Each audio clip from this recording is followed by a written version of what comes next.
The story begins with a massive charge of dragons against the human army during a battle, until a trumpet is sounded announcing the appearance of a knight named Madame Dark in golden armor. Madame observes the demons advancing against the soldiers and decides that she will not return until she completes her mission. The soldiers face the demons in separate battles, managing to hold back the monsters' advances. Among these soldiers, there was a knight who was very excited, imagining that his moment to shine had arrived. It is then revealed to us that it was all a game called Over the Fantasy. The player named Kim Jun-woo gets excited when he receives a notification about a major game update. He mentions that they were in the year 203X, where the technology and quality of games had rapidly advanced to the point of reaching the era of virtual reality games. Over the Fantasy is Kim's favorite virtual reality game, even though it is not as popular as other games released alongside it. One of the player's criticisms was the very realistic system, which makes the difficulty a bit high, along with the lack of a pay-to-win system to become stronger in the game, because the only payment in the game would be the initial purchase, and it does not have microtransactions requiring the player to become stronger solely through their own skills. But Kim considers these so-called flaws as qualities that made him completely addicted to the game. When he arrives home, he leans excitedly on his virtual reality device because Over the Fantasy was about to receive its first major update in 3 years. He remembers that the scheduled time for the update was midnight and it was still 7 p.m. With that, he understands that he could take the time to prepare for the update. Kim enters the virtual reality device and starts the game. The iris recognition system recognizes the user and connects him to the game in a lobby-like format, asking him to choose a character to play. Our protagonist acknowledges that people are considered addicted when they have 3 characters at the maximum level. Yet, he already had 7 characters at the maximum level. But Kim decides to choose a different character for these preparations, which would be the character Dio, who did not have a class. Kim remembers that he uses Dio only as a storage character to store items. Upon logging in with the character, he begins to organize his inventory, remembering that a new class would be added and imagining that he could gather items to boost its growth. The problem is that the character he chose had an enormous list of items, causing him to spend a lot of time on it. After all the organization, he approaches the warehouse guard Tony from the village of Avera. Kim notes that it took longer than he thought due to the mess of the items and asks Tony to open a subspace. Tony says it's been a while since he's seen Dio, mentioning that the fee is 1 silver coin. Our protagonist remembers that due to the game's system increasing fees as the character's level rises, players keep a low-level character. At that moment, he notices that he had an item he didn't remember having. He removes the item, which was the lichen Kukra knife, thinking that he could keep it in the inventory until he could give it to another character. After that, he notices that he had stored a bad item while the server inspection notification was about to start in 15 minutes. The game's announcements ask players to move to a safe place to log out, and Kim realizes that he spent more than 5 hours organizing everything. However, he believes that he will be automatically disconnected when the update begins and continues organizing his items. Kim also remembers that although Avera Village has an appropriate level of 100, it could still be safe for level 10 characters, as long as they don't leave the village square. When he remembers this, Kim continues his organization, imagining that he needs to hurry, as the server inspection warnings keep appearing. At that moment, the announcements change to an access denied alert and errors start to occur. The system error message mentions that he can no longer send messages, while Kim remains focused on his task. After so much organizing, Kim finally completes his work. He acknowledges that all the work he did was his own fault for storing so many useless items. But at that moment, he notices something strange in his physical sensations. With that, he begins to observe his surroundings and realizes that he is still inside the game, becoming worried. Kim wonders why he hasn't been disconnected even with the update, thinking that perhaps the inspection had been postponed, assuming he hadn't received a notification. But Kim decides that he just needs to manually exit the game and opens the system window, at least until he notices that the logout button is no longer in the system window. With that, he notices that his senses have become sharper, believing that no game would have the capability to apply such realistic sensations. Believing something was wrong, Kim decides to go to the Dimensional Rift. This area is the only place in the game where players can enter cooperative mode, and he runs towards the Dimensional Rift. He believes he should be able to find other users in that location. But upon arriving at the Dimensional Rift, he only finds a massive arch with nothing else. Kim gets irritated, thinking that there should be a portal in that place. At that moment, a boy bumps into Kim and apologizes as he continues on his way. The boy asks why Kim is standing in that spot, and Kim is left speechless. That collision felt too real for a virtual reality game. He wonders if this was still just a game. He believes that this happened due to an error in the game, imagining that he would sue the developers once he managed to log out. Unfortunately, 3 days later, Kim is still trapped and disheartened, having to accept that this game is now his reality, living as a level 10 character. In a military training field, the commander orders them to wield their swords. He asks if the soldiers could defend the city being so inexperienced, while Kim watches from a distance. Our protagonist mentions that he spent 3 days disheartened until he finally accepted the fact that he was immersed in the game. Even so, he is upset, remembering that despite having several max-level characters, he is stuck with the level 10 storage character. His only advantage is that he managed to keep a good amount of money, which he sees as one of his few lucky breaks. At least until he remembers that he is still trapped in the game and completely freaks out. A soldier turns to his character and calls him Sergeant Dio, asking what he was doing there. Dio responds that he was just looking around. The soldier gets excited and asks if he would like to join the training, and Dio hesitates before accepting the request. Kim worries, wondering if he can pass the training with a low-level, classless body, until he decides to ask why the group training was taking place. At that moment, the soldier thinks for a moment and explains that it is because of the waves. It turns out that although Evera Village is a peaceful village for NPCs, they are still attacked by waves of monsters periodically. This happens because it's an in-game event that allows players to fight alongside NPCs to level up much more easily than going to battlefields. The problem is that Evera Village is a level 100 area, while he remains at level 10, which would be a complete disaster. He wonders what he should do, and the soldier calls out to him again. Our protagonist realizes there is no guarantee that dying in the game will disconnect him, so he believes he must do his best. With that, he opens his equipment windows to search his inventory for what he could use. He believes he might have a chance if he acquires a class, and his options at the moment would be Assassin and Martial Arts Master. However, he wouldn't be able to transition into any class with his current attributes.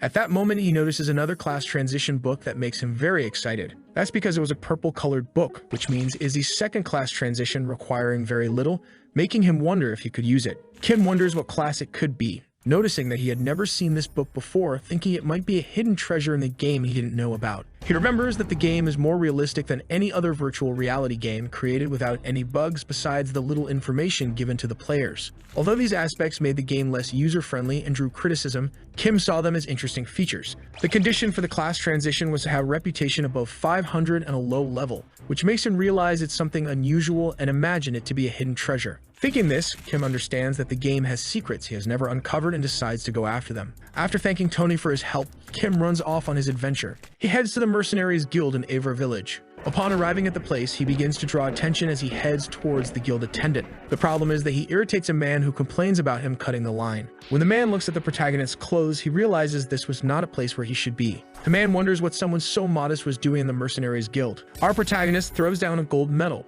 requesting to meet the master. The medal was an A-class mercenary plaque, proving that he surpassed veterans, reaching the specialist category. Upon seeing the plaque, the attendant is impressed, while the mercenaries watching from afar are left speechless. He remembers that this plaque represents less than 0.1% of mercenaries, and his plan was to pass himself off as an A-class mercenary with this plaque. With the help of his enchanted disguise hood, he just needed to finish his preparations. Theo starts to fidget under his hood, saying that he had one more thing to show. With that, he pulls out the Imperial emblem he possessed, knowing that he should keep it a secret as it could jeopardize his personal safety. After showing the emblem, he asks again if she could introduce him to the guild master. Although he had completed his part of the plan, he still wonders if it worked, believing they wouldn't challenge him to verify the emblem's authenticity. At that moment, a man appears behind him, acknowledging that a notable person had arrived, introducing himself as Cotton, the branch manager of the Evera Mercenaries Guild. He asks the protagonist if he would like to go upstairs to talk privately. Kim begins to tense up and tries to stay calm, asking again to speak with the master. Cotton mentions that the master is currently absent, saying he could guide him if it's not a problem. With that, he accepts Cotton's offer to guide him instead, and Kim gets excited,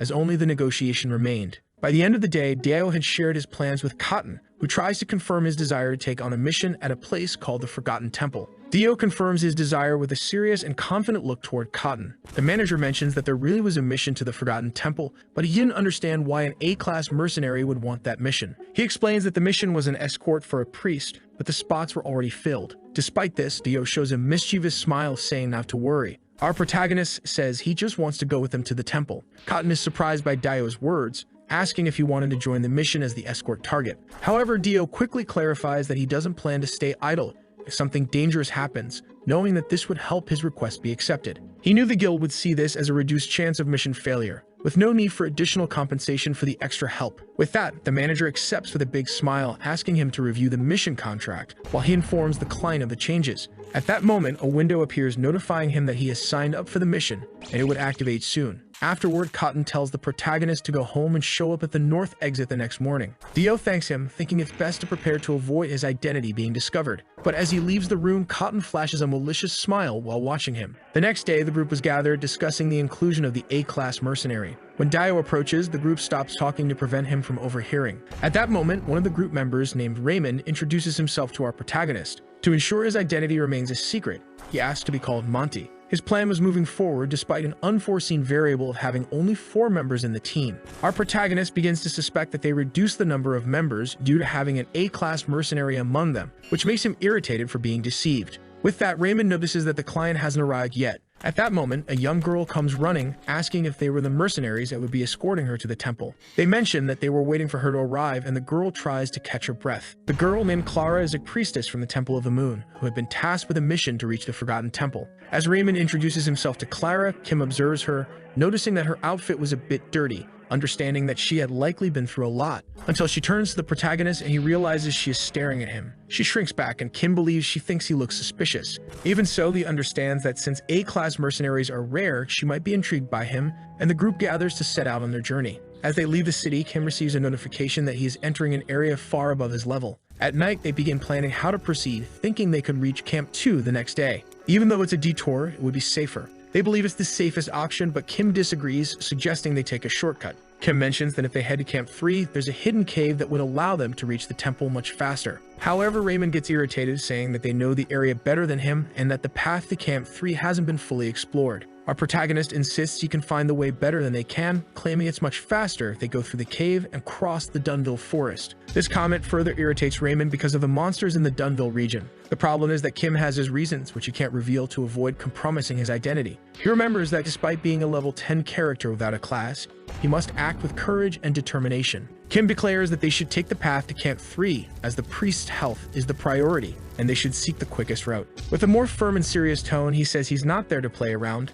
questioning why they should waste more time when they could get there faster via another route. Still, he understands how ridiculous it seems, as he's the outsider on the mission trying to give orders. To avoid further problems, he asks Clara if it's okay, making her reluctantly agree. Clara mentions that it might be good to follow Kim's advice to move faster, and that they could use Raymond's route on the way back for safety. Raymond reluctantly agrees, warning that if the situation becomes dangerous, it will be Kim's responsibility to handle it. Kim confidently assures them not to worry, as he knows he made the right choice. The next morning, they continue on their way, while Kim feels the aches from sleeping on the hard ground. He realizes that if it were just a game, he could have recovered by simply sleeping. But since this game has become his reality, he feels more exhausted than refreshed. Raymond tries to confirm if they're really heading toward a cave, and Kim explains they mustn't stray off the path, as it's the werewolves' territory. The problem is that at that moment, Raymond starts to veer off the path, leaving Kim confused. Raymond turns irritated, saying he's checking something, and Kim notices he's still resentful over what happened the previous night. Our protagonist thinks this might be a good chance to make them start trusting him and asks Clara if it wouldn't be a good idea to rest for a bit. After some time resting, they hear a scream and receive a notification that a group member is bleeding as Raymond appears running from a wolf. Kim lets out a slight smile, saying he had warned them to be careful. One of the other team members urges Kim to help them quickly, but the protagonist responds that they should handle it themselves for not listening to his warning. The mercenaries become irritated by his comment, questioning if he is really a mercenary. Kim tells Clara to stay behind him as he watches the mercenaries fight. They engage in battle with the wolves and manage to show considerable strength, even though they are D-class. At that moment, 2 wolves lunge at Raymond, while Kim sees one of the wolves completely wounded. Kim realizes he needs to act to avoid appearing as though his A-class title is just for show. Our protagonist pulls out a staff, saying he should provide support to the 3, and Clara agrees. He noticed that the mercenaries had the skill to defeat up to 2 wolves, but it would be difficult to finish the fight without injuries if they didn't know a specific skill. At that moment, he steps past the mercenaries and tells them to step back. Raymond glares at him, annoyed, saying it's no big deal since Kim waited for the group to weaken the wolves before deciding to appear. Kim tells him he's mistaken, just as the wolf's eyes glow. With that, the wolf charges at them and manages to break through the mercenary's shield, prompting Kim to warn that it's dangerous. As the wolf lunges at him, Kim strikes it with his weapon, forcing it to back off. The wolf is stunned by Kim's blow, unable to react, and then simply collapses unconscious to the ground. At that moment, Kim imagines that, in the mercenary's eyes, he did something incredible by defeating the wolf with a single blow. But in reality, eagle-type monsters usually go into a frenzy right before death, which can neutralize a significant amount of damage. Kim's tactic was simply using a purification elixir applied to his weapon to neutralize the wolf's rage. He recognizes that, thanks to his knowledge of monsters' traits and attack patterns, the level difference between them wouldn't be an issue for him. He knew well the wolves' attack patterns and could easily dodge them. Once he created enough distance, he would just need to charge forward and land a powerful blow to the head to end the fight. With that strike, the wolf would be stunned for 5 seconds from the impact. This would allow him to deal more damage to his enemy, and he prepared to do just that. Kim delivers a direct blow to the wolf's chin, shattering its jaw and defeating it. He knew that he had already won after stopping the frenzy and only delivered the second strike for show. But he also knew that this only worked because the wolf was weak. Under normal circumstances, that blow wouldn't have caused much damage. Our protagonist returns to the group thanking Clara and saying he was indebted to the employer. He then asks Raymond how he's doing while taking responsibility for choosing the dangerous path. Raymond, embarrassed, admits that part of it was his fault as well, acknowledging the protagonist's abilities. Kim realizes that everything was going according to his plan to gain the group's trust. Later that night, they gather around a campfire and Raymond admits that it was wise to listen to Kim's advice, saying it was surprising that a cave existed in that location. Kim says that anyone can be a guide, but they ask him not to be modest, urging him to share his adventure stories once the mission is over. Though Kim is pleased with their trust, he still feels that it could be problematic and reminds them that the mission isn't over yet. He explains that the cave is safe and that they can spend the night there, only needing to decide the watch order among them. With that settled, Kim is excited that his plan is unfolding as expected. However, one thing still worries him: the major game update. Even with 7 max-level characters and the entire game stored in his memory, it could all become useless depending on what the update brings. Still, he believes he can handle whatever problems arise. A tree monster attempts to attack the group, but Kim defeats it completely, earning more praise from the group. They didn't know that he had used an alchemically made plant disease remedy on his weapon. The issue with all this is that he's losing all the experience he could gain due to not having gone through the class change. At that moment, one of the monsters attacks again, even after being poisoned, forcing the mercenary to defend with his shield. Kim explains to the mercenaries how to deal with the monster, telling them to dodge instead of blocking the attack, and advising Raymond to take advantage of the monster's weakened state to finish the fight. Raymond gets excited, recognizing Kim's skill, and Kim realizes he hasn't lost his habit of instinctively giving advice. After walking a bit through the fields, Kim wonders if he is close to what he's looking for, which catches Clara's attention. He then finds a hole with a bright light that grabs his attention. One of the mercenaries asks if he plans to enter such a narrow hole, and Kim replies that it would be a shortcut to the temple. At that moment, the mercenaries start wondering if they could fit through the hole. Our protagonist warns Clara to be careful as he extends his hand to guide her, and she accepts, slightly embarrassed. He tells her they are about to fall, asking her not to be scared, leaving her quite confused. With that, he jumps into the hole, holding Clara's hand as she clutches her skirt. When they land on the ground, Clara sits, trying to understand what just happened. She looks around and notices the space, realizing it was a temple-like area, while Kim continues walking. She mentions that she didn't realize there was so much space in that hole as she gazes at the murals. Kim recognizes the murals from the mission records, saying they represent the flow and clues of the main story. The murals depict the confrontation between the demon mason, who follows the origin of chaos, and the moon goddess Luna. Meanwhile, Raymond begins observing another part of the temple, wondering if it's a painting or some kind of ritual. But in reality, it was a knighthood ceremony with a knight being appointed. This mural makes Kim feel uneasy, and he pulls Raymond away, realizing that the mural is different from the ones he's familiar with. At that moment, Kim remembers the dragons and the golden knight that had been introduced in the game's update trailer. He mentions that this seemed like a prophecy, and Clara says it was the first time she had seen that secret corridor, despite having seen so many images in the temple. Our protagonist remembers that she is a priestess of the Luna sect and asks what is written on the mural. Clara explains that although the sacred language is no longer used, she would try to decipher the texts. She begins translating, saying that the text starts with "at the end of the world," making Kim realize what that phrase means. It was the first verse of the song from the trailer, and he understands that the temple they are heading to will have a new event he has never seen before. Even though he feels it might be terrifying, he knows he must move forward, as it's the only way to survive in this world. Kim calls the group to head towards the temple, observing the temple's structures, and everyone is amazed when they finally reach the Forgotten Temple. At that moment, he spots the statue of the knight that appeared in the painting, and Clara is impressed by the beauty of the statue. Kim wonders if the statue might move. Clara tries to calm Kim, saying that the sect confirmed there was no danger, though it doesn't ease his nerves. Since this was a new NPC appearing, he couldn't help but feel concerned about the changes. He knows that their current power level won't help at all if an enemy appears. When they enter the temple, a notification appears that they have entered the Forgotten Temple for the first time. With that, the mission condition to escort the priest is confirmed, and Clara thanks everyone for their help. Kim knows that the next part will be his original goal, the class change. At that moment, the book opens again in front of Kim, stating that the conditions have been met, activating by itself, which surprises him. Clara becomes worried, asking what's happening as the statue begins to move. It then shatters, revealing a knight hidden within, causing Raymond to panic. Our protagonist observes him and realizes that this is not a guardian, it's a dark knight. It's a cursed holy knight known as the Death Knight, even giving trouble to level 300 players. The knight's eyes glow and Kim feels excited, remembering that monsters that appear in level 100 areas are like this. At that moment, the knight begins walking toward the group, while Kim realizes that defeating him alone might not be enough to fulfill the mission's objective. He remembers that the game often hides its true intentions within each event, thinking there might be other ways to handle the situation. Suddenly, the book activates again, revealing that he possesses the class change book and has triggered a hidden mission. Upon touching the book, he receives a mission to obtain the Death Knight's sword, making Kim feel relieved. This is because he remembers a forum post explaining a simple way to defeat the Death Knight by exploiting his unusual weakness to sacred powers.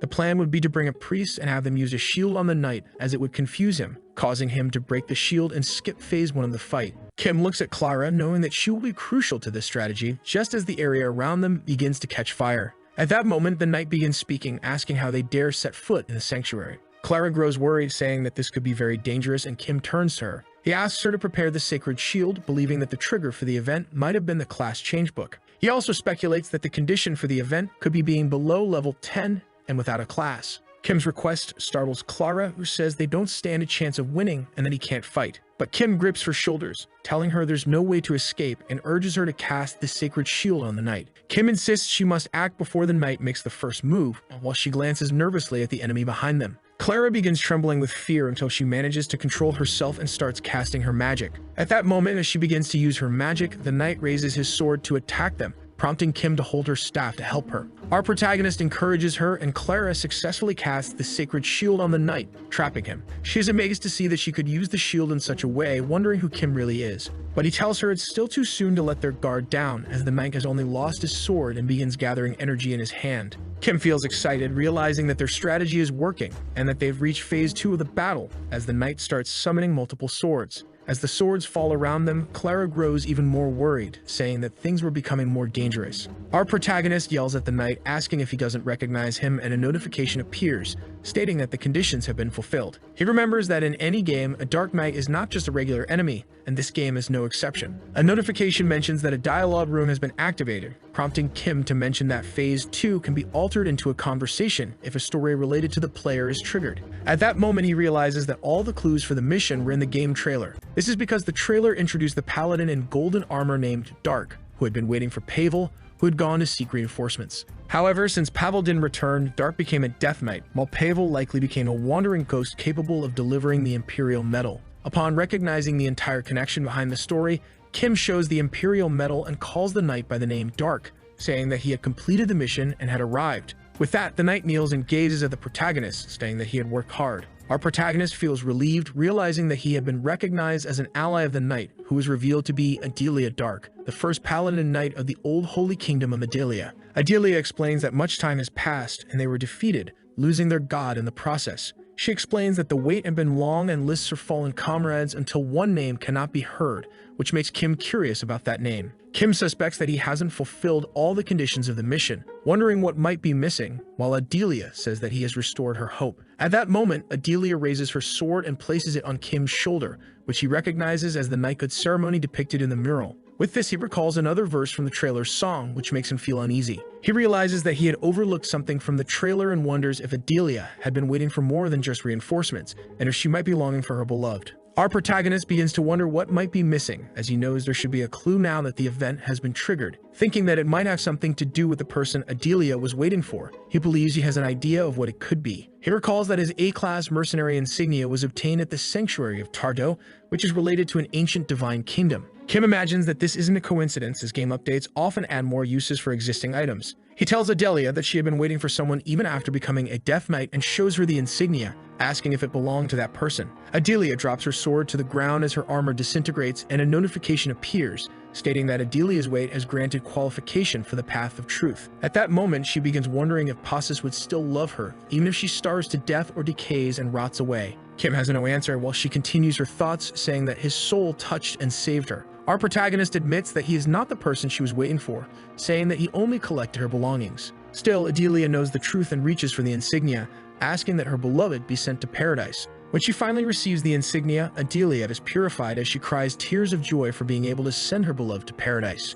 At that moment, several notifications appear, confirming that the mission has been completed, awarding various rewards and beginning the reconfiguration of the user's status. Kim's hands start to disintegrate, making him scream in pain as Adelia is covered by an intense light. Some time passes and Kim wakes up in his bed, recognizing that he has returned to his apartment. He wonders if it was all just a dream and thinks that the game couldn't have become reality. At that moment, he imagines that everything was just a dream. Kim begins to regret coming back as he can faintly hear someone calling for him. Clara calls out his name, bringing Kim back to reality as he wakes up in their campsite tent. Clara is relieved to see that he's okay, while Kim feels a bit disappointed that it wasn't just a dream. When the group discovers that he's awake, they all gather excitedly. Everyone starts celebrating that Kim is alive, saying that they believe he would be able to capture that monster. But Kim remembers that they all ran away as soon as the night appeared, saying he just wants to get some rest. The group leaves the tent, leaving Kim to analyze the items he received, noticing that Adelia's soul sword had a special restriction marked on it. He remembers that, although he expected changes, they were quite intense, thinking that the key point in this update would be this ancient holy kingdom. Feeling frustrated, he realizes that the advantage of knowing the game's information no longer exists,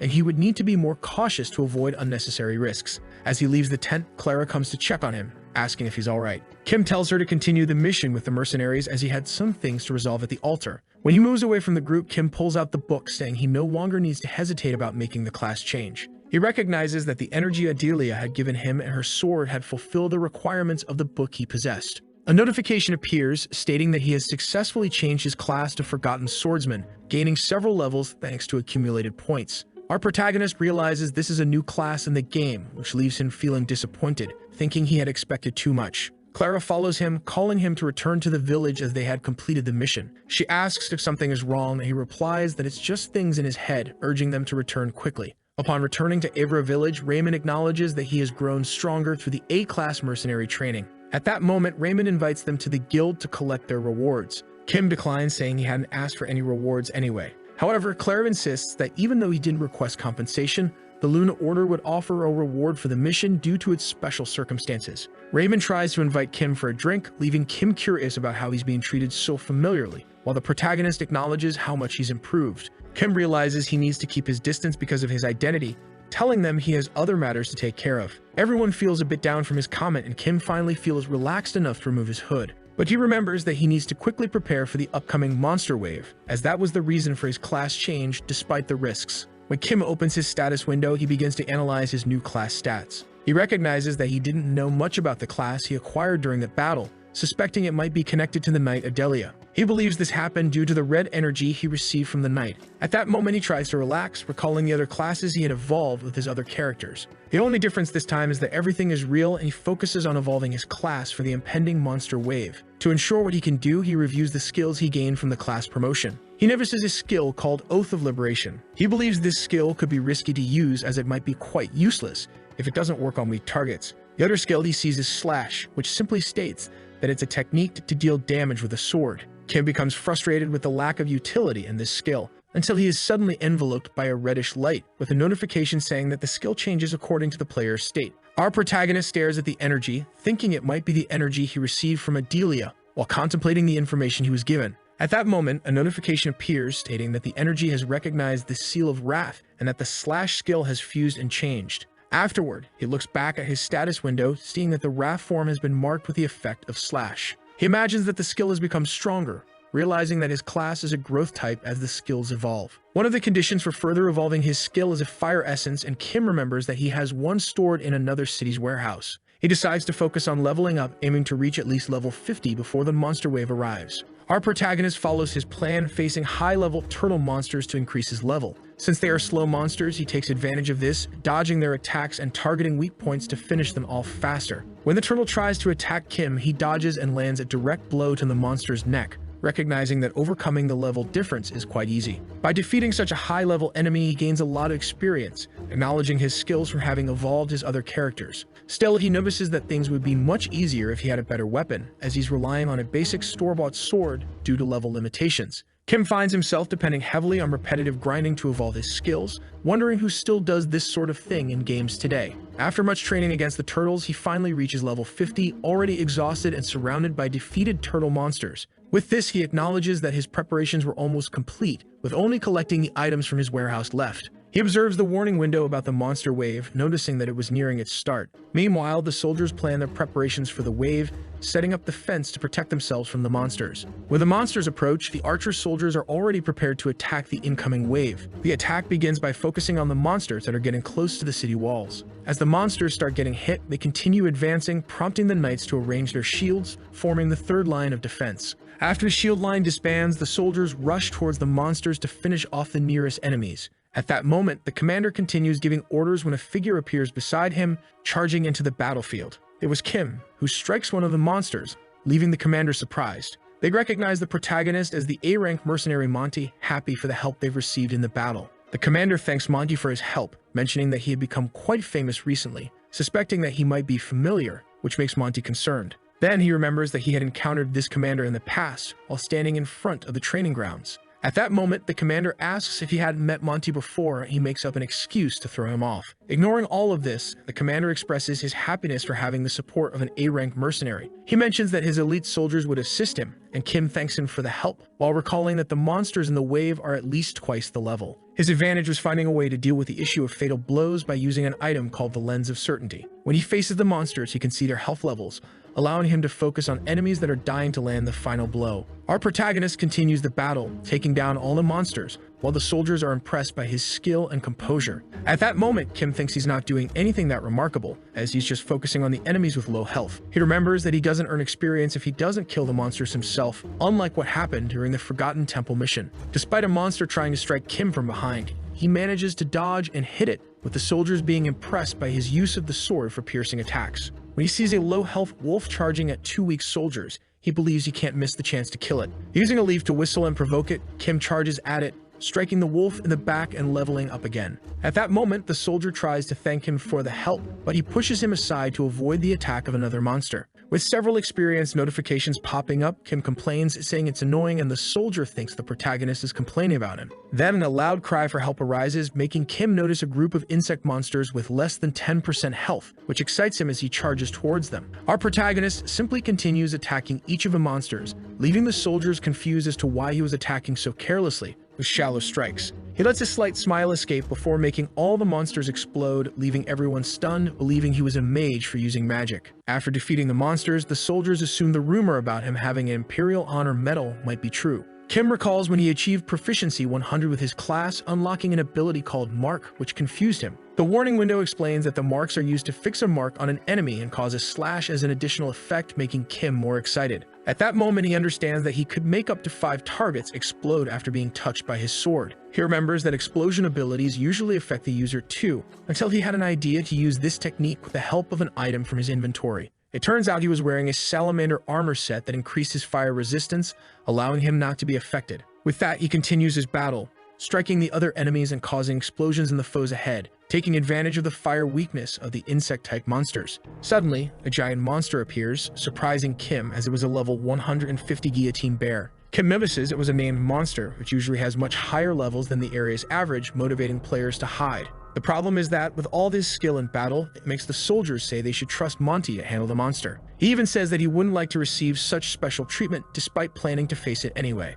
At that moment, the bear charges at Kim, who dodges the attack, landing a blow on the monster's face. Our protagonist knows that, despite seeming random, the bear's attacks follow a predefined pattern. At the same time, he remembers that the explosion damage wouldn't affect him due to the enemy's thick skin. With this, Kim decides to change tactics, running into the crowd of enemies, needing to dodge and taking the opportunity to strike them. His plan is to make the other enemies hit the guillotine bear, which continues chasing him, unaware that it's being killed by the others. After running for a while, Kim stops and turns, showing a glowing bottle that he throws at the bear's head. While the enemy tries to understand what happened, Kim activates the mark, causing it to ignite from the explosion caused by his previous strike. With that, the bear simply falls defeated in front of Kim, who is then cheered by the soldiers. The surviving monsters are stunned by his victory, and Kim lowers his sword, staring at the monsters. He then charges at the survivors to finish off the rest of the monster wave. Some time passes, and we see a carriage moving through the fields with Kim resting inside, until the carriage is stopped by a guard for a quick inspection. At that moment, he meets Monty, calling him a monster hunter, making Monty look at him with a tired gaze. The soldier mentions having heard about his actions in the village, asking if he's heading to Libranos. After that, the soldier says he's looking forward to working with him again, and Kim only responds awkwardly. Our protagonist realized he had become more famous than expected as he reached the plains of Paramount, remembering that he had reached level 80. He acknowledges that it was a good idea to have unlocked the mark ability. His current desire was to obtain the essence of fire that he had stored in Libranos, along with other items that might be useful once he reaches level 100. Kim starts to recall what else needed to be done and decides to ask the coachman if any rumors have been spreading throughout the empire. The coachman then recalls that about 10 days ago, a group of bandits started a rebellion in the western regions, leading the third prince to try to resolve the issue. It turns out that the protagonist remembered this mission, having completed it with another character, discovering that this mission allows the establishment of ties with Prince Prion. Another rumor that the coachman recalls is that many people have been disappearing in Livernos, causing trouble for the Lord. Upon hearing this, he begins to understand the timeline he's following in that location. Kim thanks him for the information and asks to be dropped off along the way, leaving the coachman confused. He realizes that constantly hiding his identity was becoming quite exhausting as the carriage moves away. But the reason he stops in the middle of the plains is that he remembered a hidden mission nearby. In that location, there was a cave used by a slave trafficker, part of one of the most despicable gangs in the game. These traffickers are the real reason behind the disappearances in the city of Livernos. Even so, Kim mentions that he isn't doing this for justice, but rather for the agility elixir that he can obtain after defeating the boss. After disguising himself with his hood, he overhears two guards at the cave talking about how the recent auction had gone successfully. The guards are excited about this, imagining they could rest and saying they could get drunk without worrying. Kim prepares a rope and quickly loops it around one of the guards' necks to pull him in. Then he surprises the two and at the same time throws the tied guard off a nearby cliff. With that, the other guard tries to raise the alarm about an intruder, only to be killed with a single blow from the protagonist. Our protagonist recognizes that the enemies were probably around level 50, so there was no need to use his abilities. He looks at the entrance, where a cage with a bird stands, and he frees it, telling it not to get caught by people like these again. At that moment, inside the hideout, the bandits are wondering why the traffickers are paying so much. Their boss doesn't care as long as they get paid, making one bandit ask if they won't be hunted by the citizens of Livernos. Still, the boss says the nobles wouldn't use their own money to search the plains to try to find them. Suddenly, a loud noise can be heard, and a barrel comes rolling towards the boss. Then the bandit asks who is showing such disrespect towards their boss. Kim appears smiling, asking if he hasn't drunk enough until an arm appears coming out of the barrel. Seeing this, the bandits become worried and attack Kim, who simply dodges their blows, hitting one of them. While dodging the second bandit's blow, Kim lands a direct hit on him, leaving the boss impressed. The boss trembles upon seeing his men dead, while Kim informs him that he has already dealt with the others, leaving only the boss. After this, the boss tries to escape from Kim, crawling away while injured, saying he only did what was asked of him. Our protagonist remembers that they deserve this fate, although he doesn't feel good about the situation, wondering if he has ever shown mercy to his victims. With this, he kills the boss and obtains a key to open a treasure chest. When he opens the chest, Kim receives the agility elixir, which permanently increases his attribute. Kim drinks the elixir, feeling his exhaustion disappear, even though that's not exactly the effect.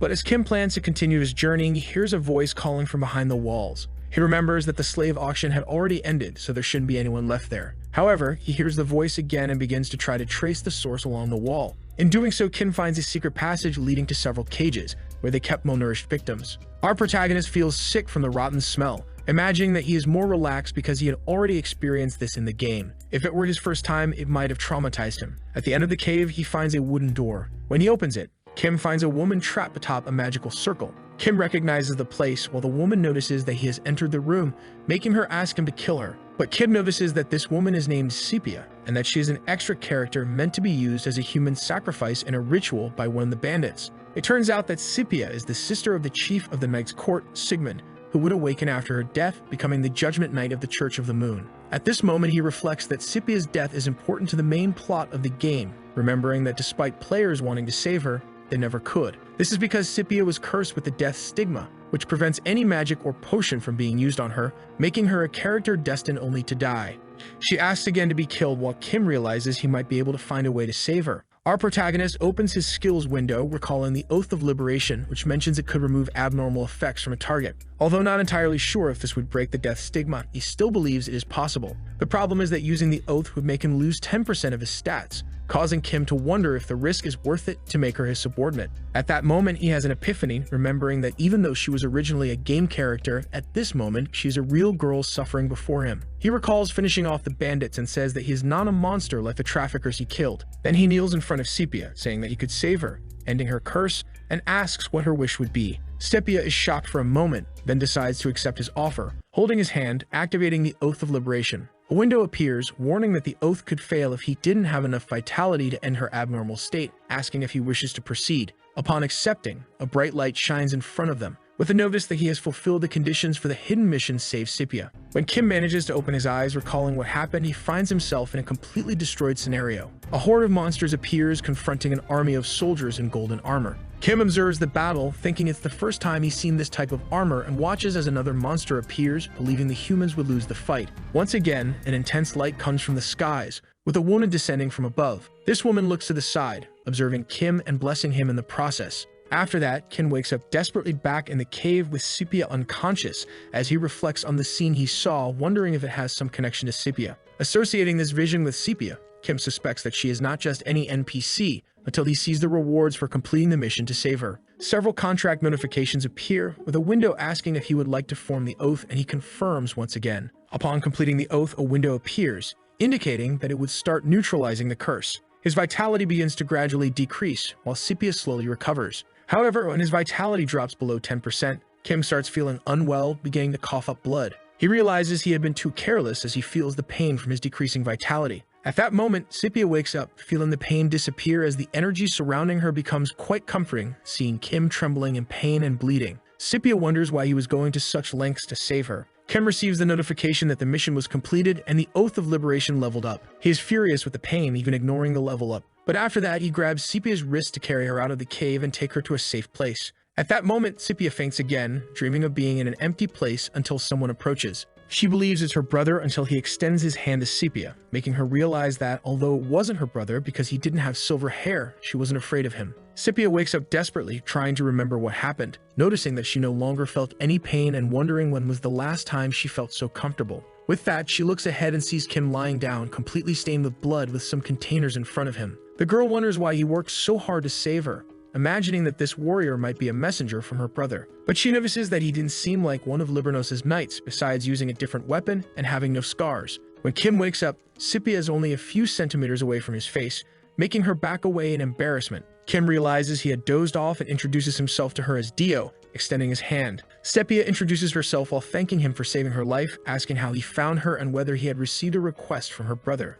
At this moment, Kim remembers that he has almost no information about Sepia, as she usually dies at the beginning of the game. He believes that if he pretends to know her or her brother, it could cause a lot of trouble in the future, so he decides to ask who her brother is. The problem is that Sepia wonders why he sacrificed so much to save someone he didn't know, and Kim realizes he will have to improvise. Kim says he would like to hear her thanks. Sepia doesn't understand this, making Kim think he was too direct. Even though Kim talks with her for a while, she doesn't seem to remember the oath they made in the cave. Still, she has become his subordinate, making Kim think that there must be some restrictions on her actions. At that moment, he notices that her information window has subordination characteristics. He recognizes that she will feel pain if she disobeys his orders or stays too far from him, and that Sepia will die if the oath is broken. Kim realizes the restrictions were much worse than he expected, although he remembers she would have died if the oath hadn't been made. With this, he understands that he needs to explain the situation calmly to avoid worrying her, so he asks about her brother. Despite Kim asking to return to the city of Libernos, Sepia avoids looking at him, still suspicious of him. Since they don't know each other yet, Kim understands that she doesn't see him as much different from the slave traders. At this moment, he extends his hand, asking her to take it, leaving her confused. With that, he says it's an order, and Sepia immediately holds his hand, making her even more confused by what happened. Kim takes the opportunity to explain that they are bound by the oath which made her his subordinate. He explains the conditions of the oath, already warning that it wasn't intentional and that he had no other choice to save her life. Our protagonist understands that she wouldn't be happy about having to follow him, especially knowing that even when she finds her brother, she will still be forced to stay with him. But at that moment, he receives a notification that her trust increased by 3 points, leaving him impressed. Sepia says that she owes her life to him, asking Dio to take care of her. Kim is pleased that she was so easy to persuade, calling her to head back to Libernos. Meanwhile, a bandit forces his subordinate to repeat the message he received, asking if the sacrifice had disappeared. The subordinate replies that when he arrived at the hideout, the bandits were dead, and before he could finish, he is bound in chains by the leader. He is outraged, asking if he knew how valuable that sacrifice was while crushing the subordinate with his chains. Originally, the plan was to use her out of hatred for her brother, Sigmund, but later he realized the potential she had to surpass a great mage. If he could have used her as a sacrifice, he imagines he could have gained many levels of power, causing him to lose his mind. With that, the leader slams his subordinate to the ground, while another subordinate informs him that they found Sepia, as she hadn't gone far from the cave. Upon hearing this, the leader orders his subordinates to follow, as he would personally deal with the one who dared to take her from him. At this moment, Kim realizes that they weren't making much progress due to Sepia's condition, which makes him worried. Sepia asks if he considered himself a wandering mercenary, wanting to know more about his abilities. Kim notices that she is asking quite a lot after regaining some of her energy, making him respond that he just gained this power from a random temple. But this answer causes her trust to decrease by 1 point, which worries him. He asks why she had been captured, causing her to shrink back and ask if that was in order. Kim realizes it's a complicated matter and tells her she doesn't need to share if she doesn't want to, making her find Kim cute and increasing her trust once again. Sepia says she has no reason to find fault in the person who saved her. But at that moment, Kim pulls her close to him, causing her to worry, while Kim tells her to look behind her. A smoldering mark can appear and Sepia recognizes the sinister energy emanating from it. At that moment, the bandit leader appears, saying that Kim was nobody, as he observes the two of them with his subordinates. Our protagonist recognizes the leader named Victor, which surprises him. Victor assumes Kim must have only recognized his mark on the ground. Victor complains about Kim for stealing Sepia, making Kim sarcastically apologize for taking her without permission with a smirk. With that, he throws stakes at the group of bandits with a mark, saying it was something to make up for it. He activates his mark, causing the subordinates to catch fire as he asks if they were even now. With this, Victor considers Kim quite interesting, while Kim assumes he survived the attack because he had reached the 3rd circle. Kim realizes that Victor would only have reached the 5th circle if he had sacrificed Sepia, keeping him at the 3rd circle, which means he is at a similar level. Our protagonist understands that he can defeat him while dodging an attack from Victor and advancing on his enemies. One of the subordinates realizes that Kim is stronger than he appeared, only to be caught off guard and struck with a direct hit. To avoid taking too much damage, another subordinate activates a shield, while Kim prepares for a second attack. His shield shatters as Kim takes down another subordinate. At that moment, the remaining subordinates prepare to use their magic to protect Victor, who is preparing an attack. But Kim once again throws a stake with his mark, causing more enemies to catch fire. Now there are 3 enemies left that Kim takes out one by one until he reaches Victor. Victor seizes the moment to cast his Eternal Curse spell, which would chase Kim to the ends of the earth, guaranteeing his victory. However, Kim hides behind yet another subordinate, causing him to take the curse instead, with Kim thanking him for taking the curse on his behalf. Our protagonist recognizes the qualities of the targeting effect while mocking Victor, calling him Old Black Magic Grandpa. With that, Victor loses his composure, emanating an intense energy. Kim charges at him, saying that light magic wouldn't work now as his casting speed was slow due to still being at the 3rd circle mage level. Victor concentrates his magic, saying that he could have reached the 7th circle if he had completed his sacrifice. But Kim remarks that his limit would be the 5th circle with a disappointed look as Victor attempts to launch a spell at him. At that moment, Kim throws one of his subordinates back at Victor while activating the mark again. This blow sets the subordinate ablaze along with Victor. Kim approaches Victor, saying it was time to end this fight. However, at that moment, he senses something dangerous about Victor, noticing the flames around his body, knowing the fire shouldn't be moving that way. Sepia starts crying, making Kim worry, and when he turns to her, Sepia is on fire and in a trance-like state. Our protagonist becomes alarmed by this, watching as Sepia, in an uncontrollable state, uses a spell to launch chains at Victor, telling him he should feel the pain for himself. Her chains bind Victor, and Sepia gives a cruel smile while setting Victor on fire as he begs for mercy. Kim is astonished by the magic Sepia is using. That's because this magic possessed an ego, a power that only endgame NPCs had, with only a few high-ranking characters having a chance to possess it. He realizes that the fact Sepia has this type of magic could mean something important, but Sepia feigns from using her power, causing him to worry about her. He notices that she doesn't have full control over this power, and he wonders if she might be able to if he makes the right decisions. At that moment in Libranos, Vice Captain Sigmund receives an important message. The soldiers had found traces of Sepia at the border, initially thinking they were from slave traffickers, which enrages Sigmund. He grows angry, ordering his soldiers to eliminate them all, while continuing to lament his sister's disappearance. Meanwhile, the protagonist and Sepia continue their path to Libranos, with her wondering if they were going the right way. Kim says he knows a shortcut to Libranos, which slightly irritates her. He notices that she has returned to distrusting him, although he doesn't know why, as he's been navigating perfectly without using a map or compass. Knowing he could lose her trust if he keeps making excuses, he prefers to remain silent. Still, he keeps thinking about what happened, considering her a defenseless girl, not someone with such incredible power. He remembers having analyzed her stats without finding anything abnormal, although the class section was marked as hidden. Thinking about this, Kim believes that Sepia might have latent potential at the level of Sigmund's power. Trying to cheer her up, the protagonist says they'll arrive at the city soon, making her respond with no reaction. At that moment, he realizes he will need to earn more trust before he can ask any questions about her power. He also recalls that it's best not to be impatient to avoid ending up like Victor. He contemplates how he might uncover more of Sepia's backstory,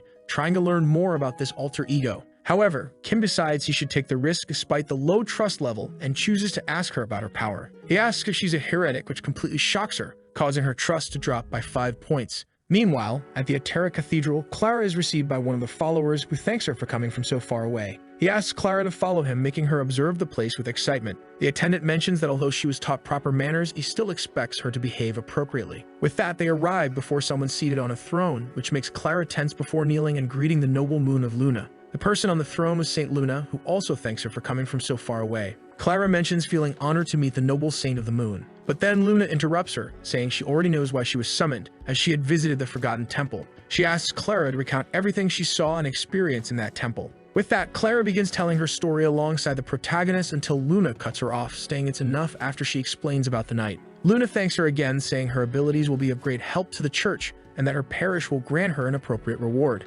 After Clara leaves the throne room, Luna calls for the archbishop named Paul, saying that Clara didn't lie in her story. However, she acknowledges that Monty, whom Clara had mentioned, was false, prompting Luna to ask for a letter to be sent to Livernos, as they needed to know where he was. Back to the protagonist, Clara grows angry at his question, stating that the kidnappers were clearly from a cult. Kim mentions that something cults have in common is that they seek power instead of faith, but the power she used was chaotic and wild, unlike anything he had seen before. Scipia realizes that she couldn't do much more, as his question had made her more and more suspicious. She imagines he might be an inquisitor of the Church of Luna because of his combat skills, leading her to decide to tell him everything. It turns out that Scipia frequently experienced blackouts when overwhelmed by mana, and this has happened since she was a child. Kim asks if she couldn't control it with willpower, and Scipia says she can, mentioning that this power releases either fire or light magic. With that, the protagonist recalls the vision he had when he made the contract with Scipia, wondering if she can use sacred magic. Scipia mentions that even though she might have these overloads, she's never hurt a human being.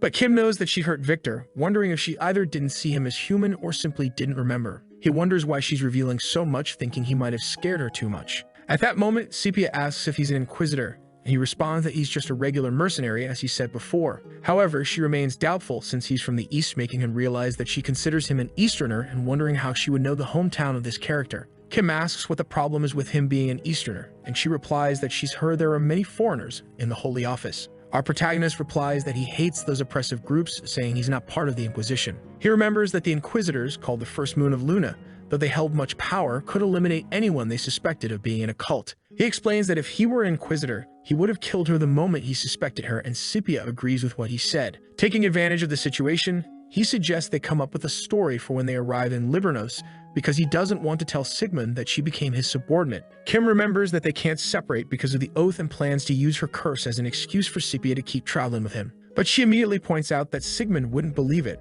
as he'd be too worried about her. He asks if it wouldn't be better to say that than to reveal the subordination contract. At that moment, Scipia asks Kim to promise to stop Sigmund if he tries to follow them. Since Sigmund grew up in the slums, and despite becoming vice captain of the Knights, she doesn't want him to throw it all away because of her. Although Kim thinks it would be good to have Sigmund's help, he accepts her request because of her sincerity. He tells her the city is just ahead until he hears a strange noise. Looking down from the cliff, they see a group of knights from Livernos. With that, Scipia runs excitedly toward the soldiers, while Kim tries to stop her from running so she doesn't hurt herself. Even so, she keeps running, with Kim trying to catch up, thinking it's normal for her to be so eager after being away for so long. Our protagonist hopes everything will go well, seeing the knights approaching. But when he notices the uncontrolled look in Sigmund's eyes, he becomes worried until he sees Sigmund charging toward him. At that moment, Kim draws his sword to defend himself, only to be thrown back by the impact. With that, the protagonist tries to explain what happened as he sees the furious Sigmund slowly approaching him. He attacks the protagonist again, who dodges his strikes. However, Kim struggles to hold his ground against Sigmund being thrown back once more. Kim looks around, noticing the knights were prepared to attack him while keeping Scipia away from him. He realizes that, although he's not getting help, he's lucky that Sigmund hasn't reached his full potential. Our protagonist evokes a shield, making Sigmund think he's planning to use an ability, until Kim dodges his attack again. After avoiding the attack, Kim lands a direct kick on Sigmund, pushing him back. Sigmund acknowledges the protagonist's skill, only to be surprised by another attack. But this time, it's Scipia trying to strike her brother with an irritated look. He doesn't understand his sister's attitude, while Kim notices Sigmund was so surprised because Scipia is his only blood relative. Scipia scolds him, asking if he would kill her too, which worries Kim as Sigmund becomes curious about what she meant. Unfortunately, Scipia realizes too late that she said too much, making Sigmund wonder what she meant by dying without him. Back in Livernos, in the Knight's reception room, the two create an explanation for Sigmund. Their story is that Kim is a wandering doctor from the East who cured Scipia's curse with his oriental techniques. At the same time, he managed to deal with the Black Mages. Scipia notices that Kim lies quite naturally, while Kim tries to make her understand that he had to do it, Sigmund apologizes for offending him, wondering if all Eastern doctors are like him, as he doesn't seem like a doctor, given his considerable martial skills. Kim explains that having crossed the ocean to get there, he had to know how to protect himself. However, Kim adds that his sister's curse wasn't fully cured, only that his progress had been stopped as it couldn't be healed by ordinary methods. Her brother asks if there's a way to cure her permanently, and Kim seizes the opportunity, saying there is a way. Kim proclaims himself as the best doctor from the East, which makes Sepia even more suspicious of him. At that moment, he fabricates a similar event from his homeland, saying that conditions change all the time, forcing them to travel together to gather the necessary ingredients. When Kim explains that Sepia would have to go on a journey with him, Sigmund is shocked. He becomes enraged, saying that he couldn't allow it, and asks if he couldn't gather the ingredients in her place. But the protagonist explains that he's the only one capable of finding the ingredients, and the medicine needs to be administered as soon as possible to prevent the curse from worsening. Still, Sigmund can't accept the idea of Sepia going on a journey. At that moment, Sepia grabs his arm, saying she would return healthy with a bright smile. Sigmund tries to change the subject, asking Sepia to go rest in his room while he speaks with the doctor. Sepia thanks him, saying she looks forward to sharing a meal with her brother after so long. As she walks past the protagonist, he grabs her hand, using the excuse of checking her pulse. Then he instructs her not to wander around the castle and to write a farewell letter to Sigmund. As she walks away, Kim tells her to take care, saying he'll check on her from time to time. At that moment, Sigmund demands he stop acting so fake, to which Kim responds that he was about to say the same thing. Sigmund begins by asking who he really is, making Kim realize that the same answer as before wouldn't be accepted. With that, Kim reveals that he goes by the name Dio while working as a mercenary. He admits that he doesn't have a mercenary medal, as he planned to obtain one in Limbernos. The problem is, Sigmund asks how he can guarantee that he'll be able to lift her curse. Our protagonist knows that despite having already dealt with the curse, he can never reveal that Sepia became his subordinate as a consequence. Sigmund senses that he's hiding something and decides to ask why he saved Sepia. At that moment, Kim starts recalling her, realizing he doesn't have a solid answer, aside from improvising when she asked him earlier. But Kim decides to respond by asking if there needs to be a reason to help someone. This calms Sigmund down, though he still doesn't want Sepia to travel with Kim, finding him too suspicious. Kim acknowledges Sigmund's concern, knowing he can't fully explain the truth. Sigmund mentions that besides saving her, Kim somehow knew about the curse, which they hadn't revealed to anyone, and asks if he can truly cure her. The protagonist assures him that he's the only one capable of saving her, apart from the Archbishop of Luna, which irritates Sigmund, who says they aren't trustworthy. Kim already knew about Sigmund's distrust of the followers of Luna, forcing him to choose between trusting the protagonist or Luna's followers. Then Kim decides to push the situation in his favor,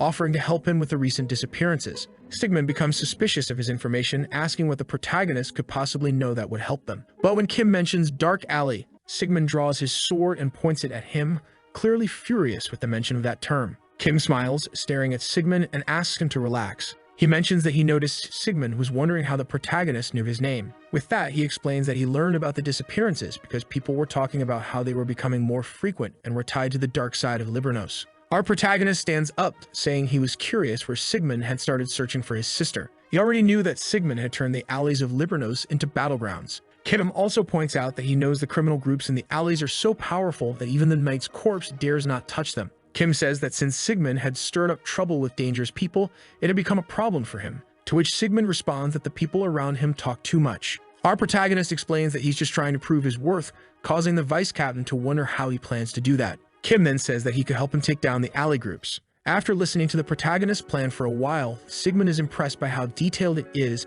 asking if this was really Kim's first time in Limbernos. Kim comments that having been a military surgeon in his youth, he had done several jobs in Limbernos, and he asks if Sigmund couldn't trust him with this task. Sigmund relents, asking what Kim wants in exchange for his help. After the meeting, Sigmund wonders how Kim obtained so much information about him, finding it hard to believe that he had simply deduced his connection to the underworld. The vice captain acknowledges that the criminal groups have been a problem for a long time and wonders if Kim can really solve it. He concludes it would be better to have someone monitor him. Meanwhile, Kim returns to the city, heading toward the alleys. He recognizes that everything is just like in the game, including the entrance that appears after passing through a certain busy shopping street. That entrance leads to the border with the criminal underworld. Our protagonist recalls that he chose this city as his starting point and therefore remembers the story that unfolded in the alleys. The alleys of Limbernos are controlled by two main groups, the Golden Dawn of the moderate faction and the extremist Bloody Howl. As the story progresses in the game, Bloody Howl manages to dominate the alleys until they are wiped out by Sigmund, who is enraged by Sepia's death. However, since Sepia is alive, Sigmund wouldn't have a reason to become enraged, making the story a mystery to Kim. But Kim remembers that during the war between the two groups,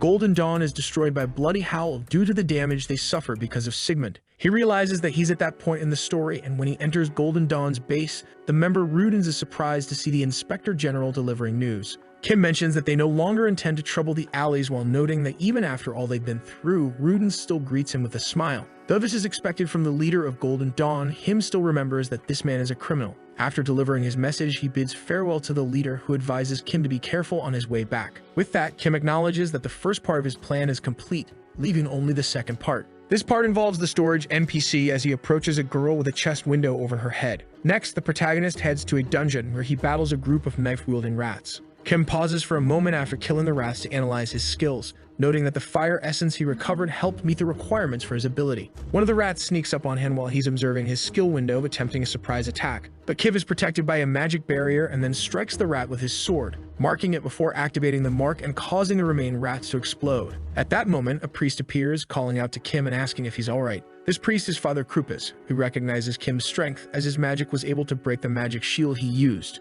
Our protagonist remembers meeting Krupus after registering as a mercenary and noting that he's another member of the Temple of Luna. Kim's initial intention was to do this mission alone, but he figures there's nothing wrong with having a priest with him. Krupus thanks him for his help in investigating the church, while Kim says he's been able to handle the rats more quickly thanks to the priest's assistance. They acknowledge that they've investigated enough and it's fine to stop at that point in the sewers, believing there are no more rat men. Afterward, they part ways, with Krupus giving a slight malicious smile as he watches Kim walk away. That's because Krupus had received a message looking for a mercenary wielding a greatsword and using explosive magic, realizing he had found his target. Later that day, 3 bandits find Kim, believing he's the target they were sent to eliminate, thinking he's a spy from Golden Dawn. Kim notices how quickly information is spreading through the underworld, already suspecting that something like this might happen. The way the protagonist looks at them irritates one of the bandits, as it seems like he's underestimating their strength. They draw their swords, identifying themselves as members of Bloody Howl, and prepare to face him. Kim gives a slight smile, thinking it's perfect, as he's just a few experience points away from reaching level 90. He then says that although he wants to meet the leader of Bloody Howl, he could deal with the bandits if it would make their meeting easier. This comment enrages the 3 bandits even more, and they charge at him while Kim continues to look at them confidently. Not long after, the door to the group's hideout starts being hit hard. One of the bandits opens the door, falling to the ground in despair, calling for the boss and trying to talk about the protagonist. But at that moment, Kim arrives at the door with a malicious smile, saying they actually managed to bring him to the leader of Bloody Howl. Kim appears at the entrance holding one of the bandits, which irritates the leader of Bloody Howl, before he throws the bandit into the base. At that moment, the leader faces him with a smile, asking if the protagonist is the Easterner Sigmund encountered. She asks why the protagonist came to their base, knowing he had already chosen the side of Golden Dawn. Our protagonist replies that Sigmund asked him to clean up the alleys, standing in front of the door. The leader laughs, saying that Sigmund would never let an outsider handle a problem in Livernos, as he is too proud. With that, something explodes behind the protagonist, making the leader wonder if he was telling the truth, as she stands up to ask if he was there to declare war. Kim calmly raises his hand, saying that wasn't his intention, which confuses the leader. After gaining her attention, Kim explains that he indeed came at Sigmund's request. But he clarifies that he's not a subordinate of the vice captain and that his desire is to unite the alleys. However, this comment enrages the leader, who orders her knights to finish off the protagonist, saying their conversation ends there. The bandits charge at Kim, while an archer tries to shoot him from a distance.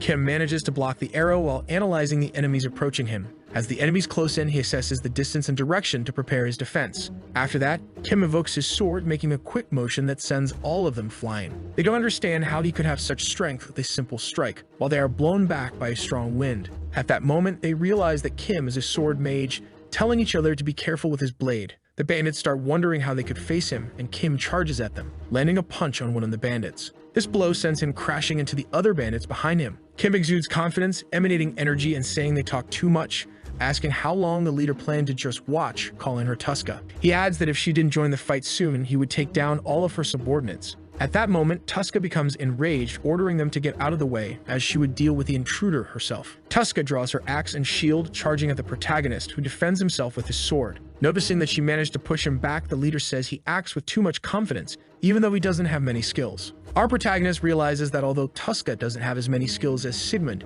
she's still stronger than him. After pushing her axe away, Kim opens his guard, making Tuska believe she can finish the fight at that moment. She strikes at him again, forcing Kim to defend with his arm, which confuses her. Tuska wonders how he managed to do that, while Kim starts glowing with his strong energy, saying that arm is equipped with level 100 gear. The leader doesn't understand what happened, watching his arm being protected by a shining artifact. At that moment, Kim remembers that this type of gear is called an artifact. Because no player cared about technical details, an item of unique or higher classification was simply treated as an artifact. Tuska becomes furious, asking if he really thinks he can defeat her just because of that artifact. When she tries to use her shield to strike him, Kim lands a direct punch that blocks her attack. Kim looks at her confidently, saying that he would be able to defeat her with that artifact, which makes her slightly concerned. After that, he lands a punch on Tuska's side, causing her to spit blood before collapsing to the ground. Still unwilling to give up, she spreads her arms in fury. Our protagonist notices that her recovery rate is quite high. Tuska closes her arms and charges at Kim, pushing him back with the force of her explosion of rage. He realizes that even with artifacts, dealing with her is becoming dangerous, forcing him to dodge her attacks.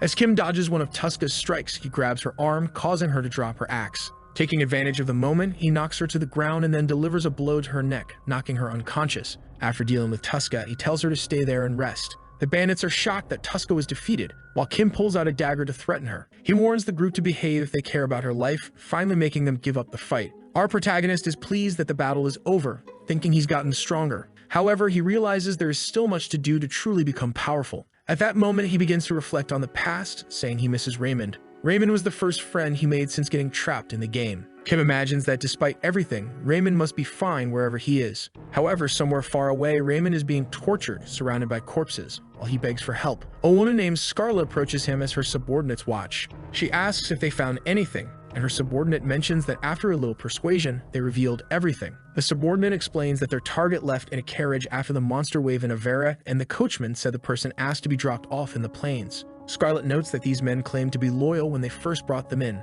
However, she taunts Raymond, asking if that's all their loyalty amounts to, blowing smoke from her cigarette into his battered face. She remarks that believing in loyalty only leads to suffering, while observing the nearly lifeless body of another mercenary. At that moment, another subordinate arrives to deliver a letter from Atera. The letter mentions that a suspicious mercenary was spotted in Libranos with a low level and explosive abilities similar to the monster hunter Monty. Scarlet believes this could give her a lead on Monty, or even better, that this mercenary could be Monty himself, which excites her. Having settled the matter, Scarlet orders Raymond to be killed, who desperately screams that she promised to let him live if he told the truth. Back at the Bloody Howl base, Tuska has already recovered and wonders why Kim spared her when he had the perfect chance to kill her. But Kim mentions that he came only to talk, not to wipe out Bloody Howl. She realizes it would be better to accept his request and asks what he wants. Kim explains that Sigmund's request is to unite the two underworld factions. However, he admits that he doesn't like dealing with such a troublesome task, as if he were to unite them, he would be stuck managing both groups. In that case, he suggests that she try unifying the groups herself, which leaves Tuska confused. The protagonist says that although he approached Golden Dawn with the same idea, they wouldn't help, because even though they seem kind, they betray them at the first opportunity. But he likes Tuska more, saying he could tell Sigmund that the two factions were united while she would control everything. That way, she would have the entire underworld under her command. One of the Bloody Howl bandits watches the conversation, remembering 10 years ago when he joined the group. Back then, the criminals just lived scattered throughout the alleys until they started to unite under the current leader of Bloody Howl. Tuska's leadership skills and charisma helped her gain followers. Seeing that she could become a great leader who would rule the alleys and overthrow the power of Libranos, he swore loyalty to her. With that, Kim's suggestion that she could become the ruler of the alleys excites Tuska. Kim watches her happily, wondering how she could fall for these tricks, even though she didn't know him well. He explains that his plan is to place bombs in specific locations around the city. The idea is to weaken Golden Dawn's forces so they can finish them off, and Tuska asks if the Knights wouldn't stop them from fighting so openly. But Kim mentions that the Knights might end up helping them, as the official story would be that Bloody Howl saved the city by stopping Golden Dawn. Tuska was thrilled by the idea of becoming the ruler of the alleys. However, one of the bandits realized that Sigmund would never go along with such a plan, suspecting something was off with the Knights turning a blind eye to it. He panicked, realizing it was likely a trap, and told Tuska that the plan was foolish, asking if she really believed Kim's words. Tuska ordered him to be quiet, insisting that since the protagonist had the chance to kill them and didn't, the plan must be legitimate. She then commanded the bandits to take the explosives. This frustrated the bandit, seeing that Tuska was placing full trust in Kim and feeling the need to do something to help her. A few hours later, back at the castle, Scipia meets with Kim again. He asks how she's feeling, and Scipia admits that her heart hurts whenever he's too far away, describing the sensation as suffocating. Kim tries to downplay the danger of it, realizing that he needs to be more careful about how far he strays to avoid worrying her. He then mentions that he's almost finished with his missions in Libranos and asks her to pack her things so they can leave soon. However, Scipia accepts with a rather dejected tone, and Kim recognizes that she's depressed about being forced to leave her city and family. He wonders how he can comfort her. To help her feel better, Kim tells her that they'll try to find a way to break the oath during their journey. He also takes her to see the starry sky of Libranos from a new perspective before they depart. As they arrive among the trees, Kim admits to himself that he's not very good at comforting people. At that moment, he knows he needs to have a conversation with Sigmund, as he's been following Kim to discuss their plan. Sigmund, irritated by Kim's casual attitude, warns that he wouldn't hesitate to cut off his head if he did anything improper. He also informs Kim that he had been under Sigmund's surveillance the entire week while completing his part of the plan. Sigmund then admits that he's impressed by Kim, who stirred up both criminal groups before enlisting as a mercenary to go into the sewers. He asks if Kim was in need of money since he had ventured into the sewers, while Kim acknowledges that he was expecting to be followed. With that, Sigmund comments that it was very dangerous to enter Bloody Howl's base as they don't hesitate to commit heinous acts. At that moment, Sigmund asks what would have happened to Scipia if Kim had died, making Kim understand that Sigmund's primary concern is his sister's safety. Our protagonist tells him that all he needs to do is move the knights according to their plan. Sigmund seeks confirmation, asking if the plan is to arrest Bloody Howl, while they think they'll be receiving help from the knights. Kim confirms, adding that they still need to give Bloody Howl enough time to deal with Golden Dawn before taking action. They'll have to wait for the signal. When Sigmund asks what the signal will be, Kim explains that it will be explosions. The vice captain then questions if Kim plans to put civilians in danger to carry out the plan, and Kim assures him there will be no casualties. 4 days pass, and the day of the battle in Libranos finally arrives. The city had been calm and peaceful during those days, while preparations for the battle were carried out behind the scenes. Tuska reports that they've placed the explosives in the city square, and all they have to do is wait for the bombs to go off at noon. She's excited, confident that she has a benefactor by her side, and that her dream of uniting the allies is about to come true. The whole time, she had been certain that she could have defeated Golden Dawn long ago if not for the potential interference of Sigmund, until Kim entered the picture. With that, she watches the clock, growing impatient as she waits for the time to start the plan. At that moment, Tuska's instincts flare up, alerting her to an imminent danger she cannot ignore. She approaches a nearby box and, upon opening it, discovers a detonator inside. As she wonders why that bomb is there, she notices a note from Kim saying they were checking the power of the explosion. Suddenly, the bombs go off at the same time as fireworks explode across the city, dazzling the civilians who watch the spectacle. None of them understand what's happening, assuming it must be something the Lord arranged to entertain them, as there was no festival. Scipia watches from her window, enchanted by the fireworks show. Meanwhile, Kim is resting, reflecting on how careless and overexcited Bloody Howl had been by setting up so many bombs. The reality is that Kim's plan was to spend the night swapping the bombs for fireworks, which left him utterly exhausted. Even so, he's pleased with the final result, watching the fireworks light up the sky. In the midst of the fireworks, the knights notice a fire caused by Tuska's explosives, prompting them to rush out to combat the flames. At the same time, Kim is resting, receiving the experience points from defeating Tuska. He believes that not even she could have survived that explosion, while the remaining members of Bloody Howl continue fighting against Golden Dawn. At this moment, one of Tuska's subordinates encounters Rudens, who is furious at Bloody Howl for exploiting their weakness. With the ongoing battle, Kim receives a notification that he has completed the mission of clearing out the alleys of Libranos, earning the title of Honorary Knight of Libranos. While watching the fight, Kim assumes Rudens is not much of a threat either, expecting the knights to arrive and end the battle. Just then, Sigmund arrives with the knights, which excites Kim as he thinks about going to check on Scipia. Back with Scipia, she gazes out the window, thinking that the fireworks were a gift Kim had planned for her, and begins preparing to leave. She knows they might change their minds if she's still there when they return. Suddenly, the door opens, startling Scipia, and she asks who's there. She approaches the door, remembering that she had locked it. Worried, Scipia doesn't notice someone standing behind her at that moment. Meanwhile, Sigmund receives reports from the knights that they are clearing the sectors of the criminal groups. The vice captain admits that Kim's plan actually worked despite his dislike for him. He recalls that Tuska died in the Bloody Howl explosion and Golden Dawn was wiped out in the surprise attack, leaving the remaining members to be taken down by the knights. Reflecting on this, he wonders if it was really the best decision to let Scipia be under Kim's care while ordering his knights to retrieve Rudens' body. However, Rudens' body begins to emit a dark mist, which shocks Sigmund. He recognizes the mist as something reminiscent of the demon race, increasing his concern. The mist starts moving toward the base where Scipia is, prompting Sigmund to command everyone to rush back to protect her. Back to Kim, he starts getting worried,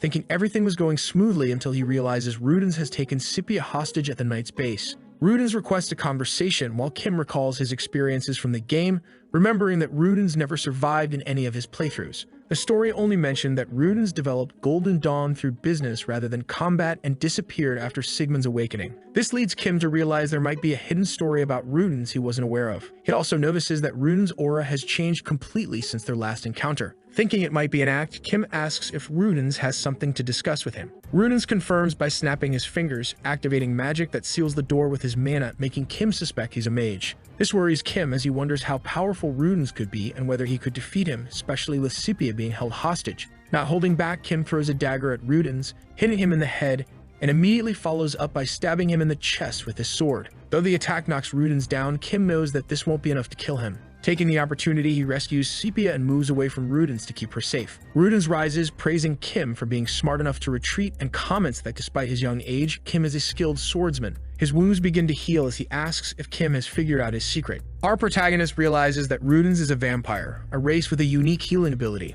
However, Rudens remarks that Kim isn't as skilled as he expected, suggesting that the problem might lie with his equipment or abilities. Kim acknowledges that the issue is both as he tries to compensate for his lack of skill with his equipment while using a low-level weapon. He takes the chance to provoke Rudens, asking if he's going to give him new gear. Kim also mentions that he's irritated by Rudens judging him, especially since Rudens was the one who invaded the place and kidnapped Sepia. Rudens, now eager, prepares to retaliate against Kim with a direct attack. Our protagonist manages to use his sword to block the blow, but he's thrown back while Rudens' hand is revealed to be completely destroyed from the impact. The vampire grabs Kim's sword, noticing that Kim is holding his ground in the fight. However, Rudens warns that it's still not enough to stop him. Kim breaks free from Rudens, deliberately leaving his guard open, prompting the vampire to lunge forward, exploiting the perceived weakness in his defense. At that moment, Kim strikes Rudens in the eye with the silver candle holder. Even after being struck with the silver candle holder, Rudens remains calm as he pulls it from his eye. Our protagonist asks if the blow was too shallow since he intended to blow Rudens' head off. Rudens, now aware that Kim had left an opening on purpose to force him to advance, acknowledges it was a clever tactic to face an opponent faster than him.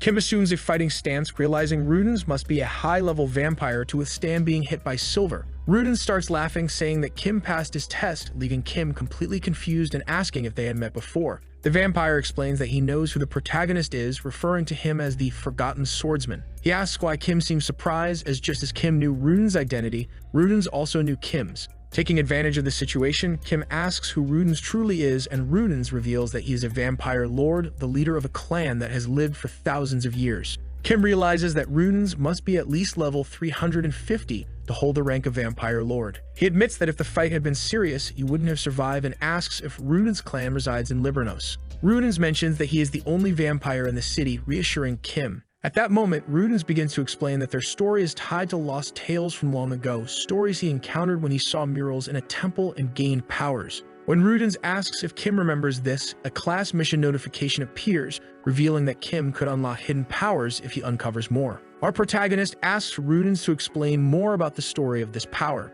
Rudens begins by recounting events from thousands of years ago during a period known as the Sacred Era. He explains that while today people worship only Luna, the moon goddess, in the past, there were many deities who shared their teachings with humanity. At that time, there was a deity far more powerful than Luna, the sun god. Rudens shows his mark as a follower of the sun god, reminding Kim of the golden nights he saw in his dreams. Kim also recalls hearing about many churches in the past, until only Luna's church survived. Confused, Kim wonders how the sun god, despite being more powerful, was defeated and his church destroyed, asking for the name of this god. Rudens responds that he cannot speak the god's name lightly, as the world is under Luna's authority. If anyone discovered that Rudens was trying to help the sun god, the consequences could be severe. Rudens advises Kim to be cautious as he, too, possesses the sun god's power. Kim is shocked to learn that he has the power of a god he just heard about. He asks Rudens for further clarification, but Rudens questions whether he really needs everything explained to him. The vampire asks if Kim didn't see the story in the murals, explaining that during the Sacred War, the Demon King invaded the human world, forcing both gods to unite. However, Luna coveted the sun god's power, which led her to erase the sun from history. Kim realizes that Luna's followers betrayed the sun god's church.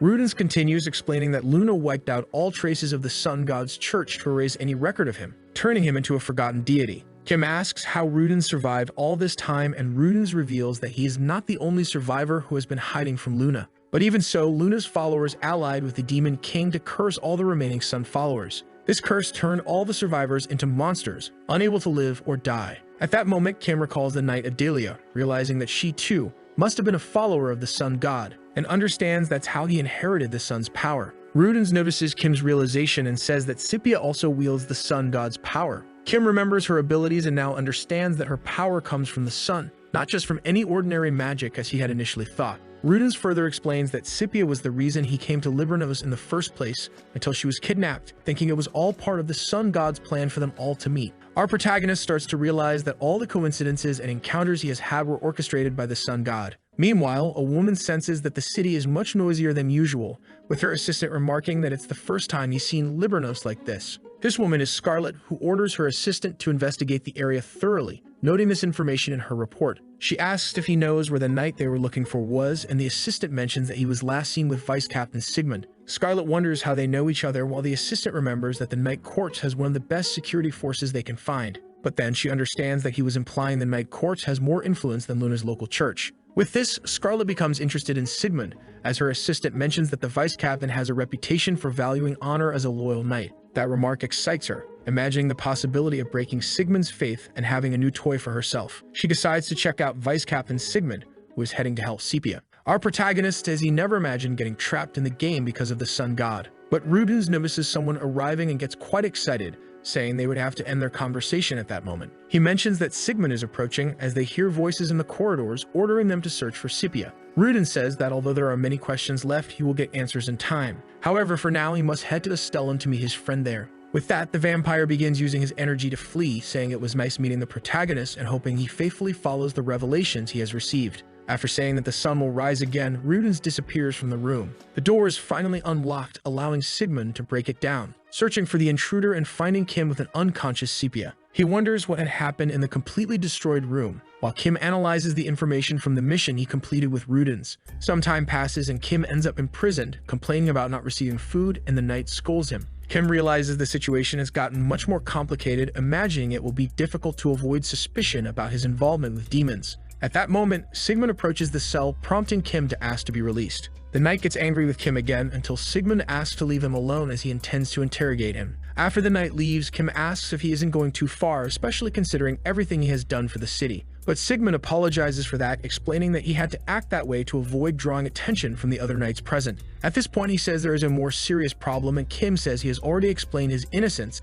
if it's something related to the demons. Sigmund explains that they received a follower of Luna who was asking about a mercenary named Monty, as well as showing curiosity about the explosions. Kim understands that he is now the target of Luna's church, being protected by Sigmund, who ignored their order to allow the interrogation of Kim and Sepia. Our protagonist asks if this isn't dangerous, as he remembers that Luna's church's power extends across the entire continent. This is because he knows that even with all the members of the Night Corps on Sigmund's side, they would still be powerless against the church. The vice captain explains that he was concerned they would discover Sepia's powers if she were interrogated. Despite not fully trusting the protagonist yet, Sigmund realizes he has no other option and opens the cell. Kim becomes worried, asking what he's going to do, and Sigmund says he's going to try to stop them, as there's no time to lose. At that moment, the knights rush out, calling for Sigmund to inform him of Luna's church's actions. Noticing that their plan is already underway, Sigmund decides to leave, abandoning Kim. He tells the protagonist that Sepia is in his room, ordering him to take her and leave Libranos immediately. Even recognizing Sigmund's frustration, Kim accepts the request and rushes to find her.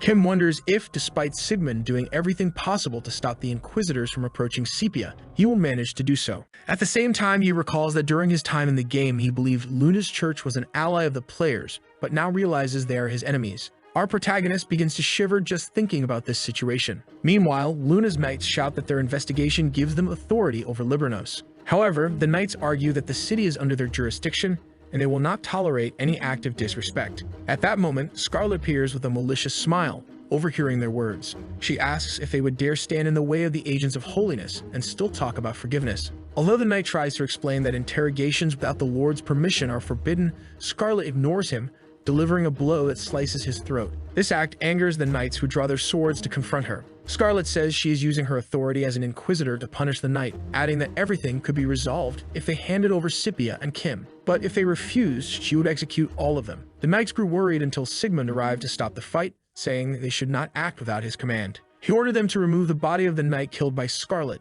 as he approached her. At that moment, she started to appear embarrassed, asking if Sigmund was the current leader of the Night Corps. Sigmund explained that the Lord was absent, so he had taken command during this period. He then asked how she could have killed a knight, being an inquisitor trained to make fair judgments. But Scarlet simply explained that he sealed his fate when he got in her way, causing all the knights to revolt against her attitude. The vice captain ordered his knights to remain silent, saying that the inquisitors could start their investigation after the knights completed theirs. Scarlet understood that Sigmund wanted to hide something from them, believing it might be his younger sister, which made Sigmund angry with her. He said his younger sister was an unrelated victim and was currently recovering before being interrogated by the knights. At that moment, Scarlet sighed while Sigmund thought it was enough to convince her. However, she dragged the tip of her blade along the floor, moving it towards Sigmund's neck. He dodged, receiving a light cut on his face, with Scarlet asking what would happen if she didn't want to wait for Scipia to recover. The knights prepared to confront Scarlet, who acknowledged Sigmund's skills for dodging the strike. Since he had easily evaded her blow, she understood that Sigmund would be capable of countering her attack, even though he had managed to draw his sword. Scarlet placed her hand on her face, blushing, saying she had heard that Sigmund had earned a title despite being a knight of humble origins. He responded that it was nothing compared to the title of Red Rose of the Goddess that Scarlet had received. With that, she praised Sigmund, calling him gallant before charging at him. Sigmund shielded himself with his arms as Scarlet remarked that he still refused to show his abilities. At that moment, a whip appeared, wrapping around his arm, pulled by Scarlet, believing that Sigmund was underestimating her skills. She struck him with a knee to the face, forcing him to kneel before her with his arm trapped by the whip. Scarlet asked why he didn't resist, suggesting that if his intention was to buy time, he shouldn't make any weak excuses. But he mentioned that he was merely being cautious as he hadn't expected the Knights of Luna to resort to such extreme measures. This was because despite traces of demons appearing in Libernus since the previous day, Scarlet had been there for even longer. Sigmund pointed out that she had mentioned the church wanting the identity of his sister and the mercenary. He then asked if mercenary Monty shouldn't be her priority. With this, Scarlet tried to use it to her advantage, saying she believed Monty was among the witnesses of the incident, leaving the appearance of demons for later. She explained that Sigmund's actions weren't much different from him trying to protect mercenary Monty, but Sigmund explained that he didn't know any mercenary named Monty, and that not even the detained mercenary matched the information they had on Monty. Scarlet imagined that, although he wasn't lying, she couldn't understand why he was risking so much, assuming it was either due to his pride or for his family's safety. Regardless of the reason, she believed it would be fun to break Sigmund. However, at that moment, the knights called her to inform her that the detained mercenary had disappeared. We then go back a few moments while Kim was escaping, furious with Sigmund for just opening the door. This didn't help much given how complex the path was, resembling more of a labyrinth which he could only navigate well because he had been there before. With that, he remembered that moving the bed in the third room to the left would reveal a secret passage. This way, he managed to escape the prison and reach the back of the Night Course base. At that moment, he began hearing the clash between the Knights of Libernus and those from Luna's church. Kim remembered that Sigmund had told him Scipia was on the 4th floor. Although he wanted to destroy everything, he recalled that Sigmund was the only one who knew about his escape, believing it was better to avoid contact with any other knight.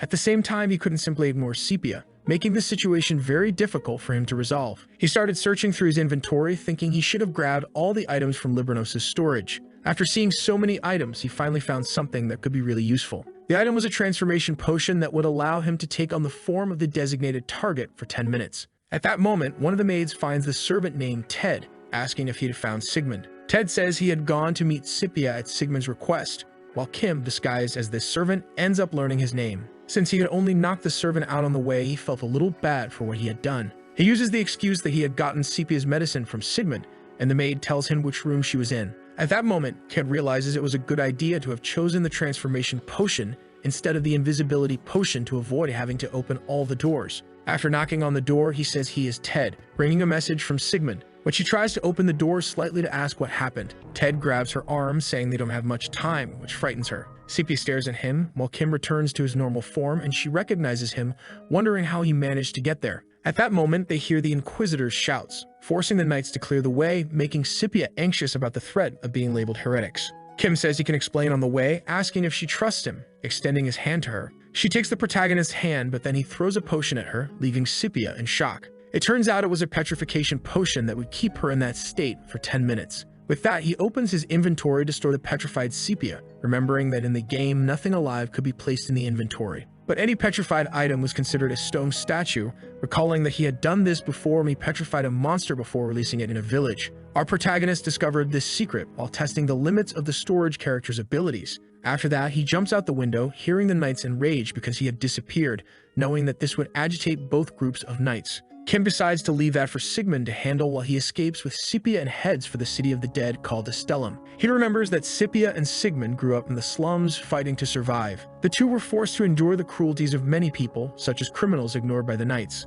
Those alleys, notorious for their poor security, were the place where Scipia learned that humans did not give kindness without a good reason. After being deceived by a man pretending to be a knight, they were almost sold as slaves. Another time, they were nearly used to transport drugs after being tricked by a noble with a gentle appearance. Because of this, she learned to distrust everyone around her, except for Sigmund. This remained true until she met Kim, who managed to shake her resolve not to trust anyone. She begins to wonder if the truth she learned that good deeds don't come without a reason might be wrong. When she wakes up, Kim is staring at her as she lies on the ground asking if she's okay, noting that it had only been a short time since she was freed from the petrification. But then she feels that in addition to being far from her brother, she's also causing trouble for Kim, believing she can't continue just receiving help. Kim asks if she's okay, wondering if it might be a side effect of the petrification. Scipia tells the protagonist that she wants to become stronger so she won't need to be protected by anyone anymore. She asks if that's possible if she stays by his side. Our protagonist looks at her, surprised, before smiling and saying that it's possible, though she would face a different kind of suffering than any she's experienced before.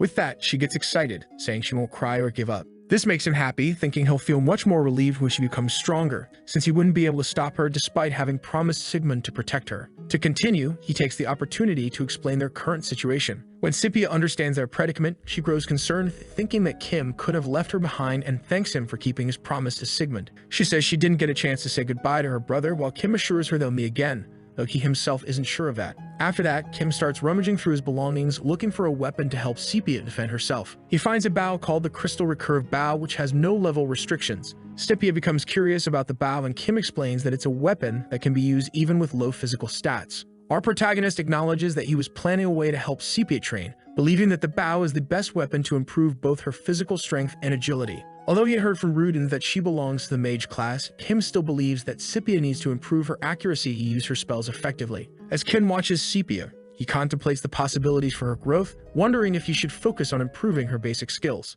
At that moment, two orcs are walking when one of them is hit by an arrow from a hidden location. The surviving orc becomes cautious, searching for his enemy as his partner falls into the lake. At the same time, the archer prepares another arrow to hit her next target from atop a tree, striking the head of the fallen orc. After witnessing another attack on his partner, the orc grows curious, while the archer decides to drop down onto the back of her target. She delivers a knee to the orc's head, trying to knock him down. However, the orc manages to stay on his feet and swings his axe in an attempt to strike his enemy. The archer dodges the orc's attack, already using her magic to set the tip of her arrow ablaze. She shoots the arrow into the orc's eye, leaving him vulnerable. At that moment, the archer jumps onto the orc's back, using her bow to strangle him. After applying some pressure to his neck, she manages to bring him down to the ground. With that, she defeats both orcs and turns to her ally, saying she had already told him she could handle the two by herself. That ally is Kim, who acknowledges that Archer Scipia performed exceptionally well in action, wondering what had happened in the meantime. It turns out Scipia's rate of growth had been great, as she already knew self-defense. He also realizes it was foolish to think she would have trouble seeing blood,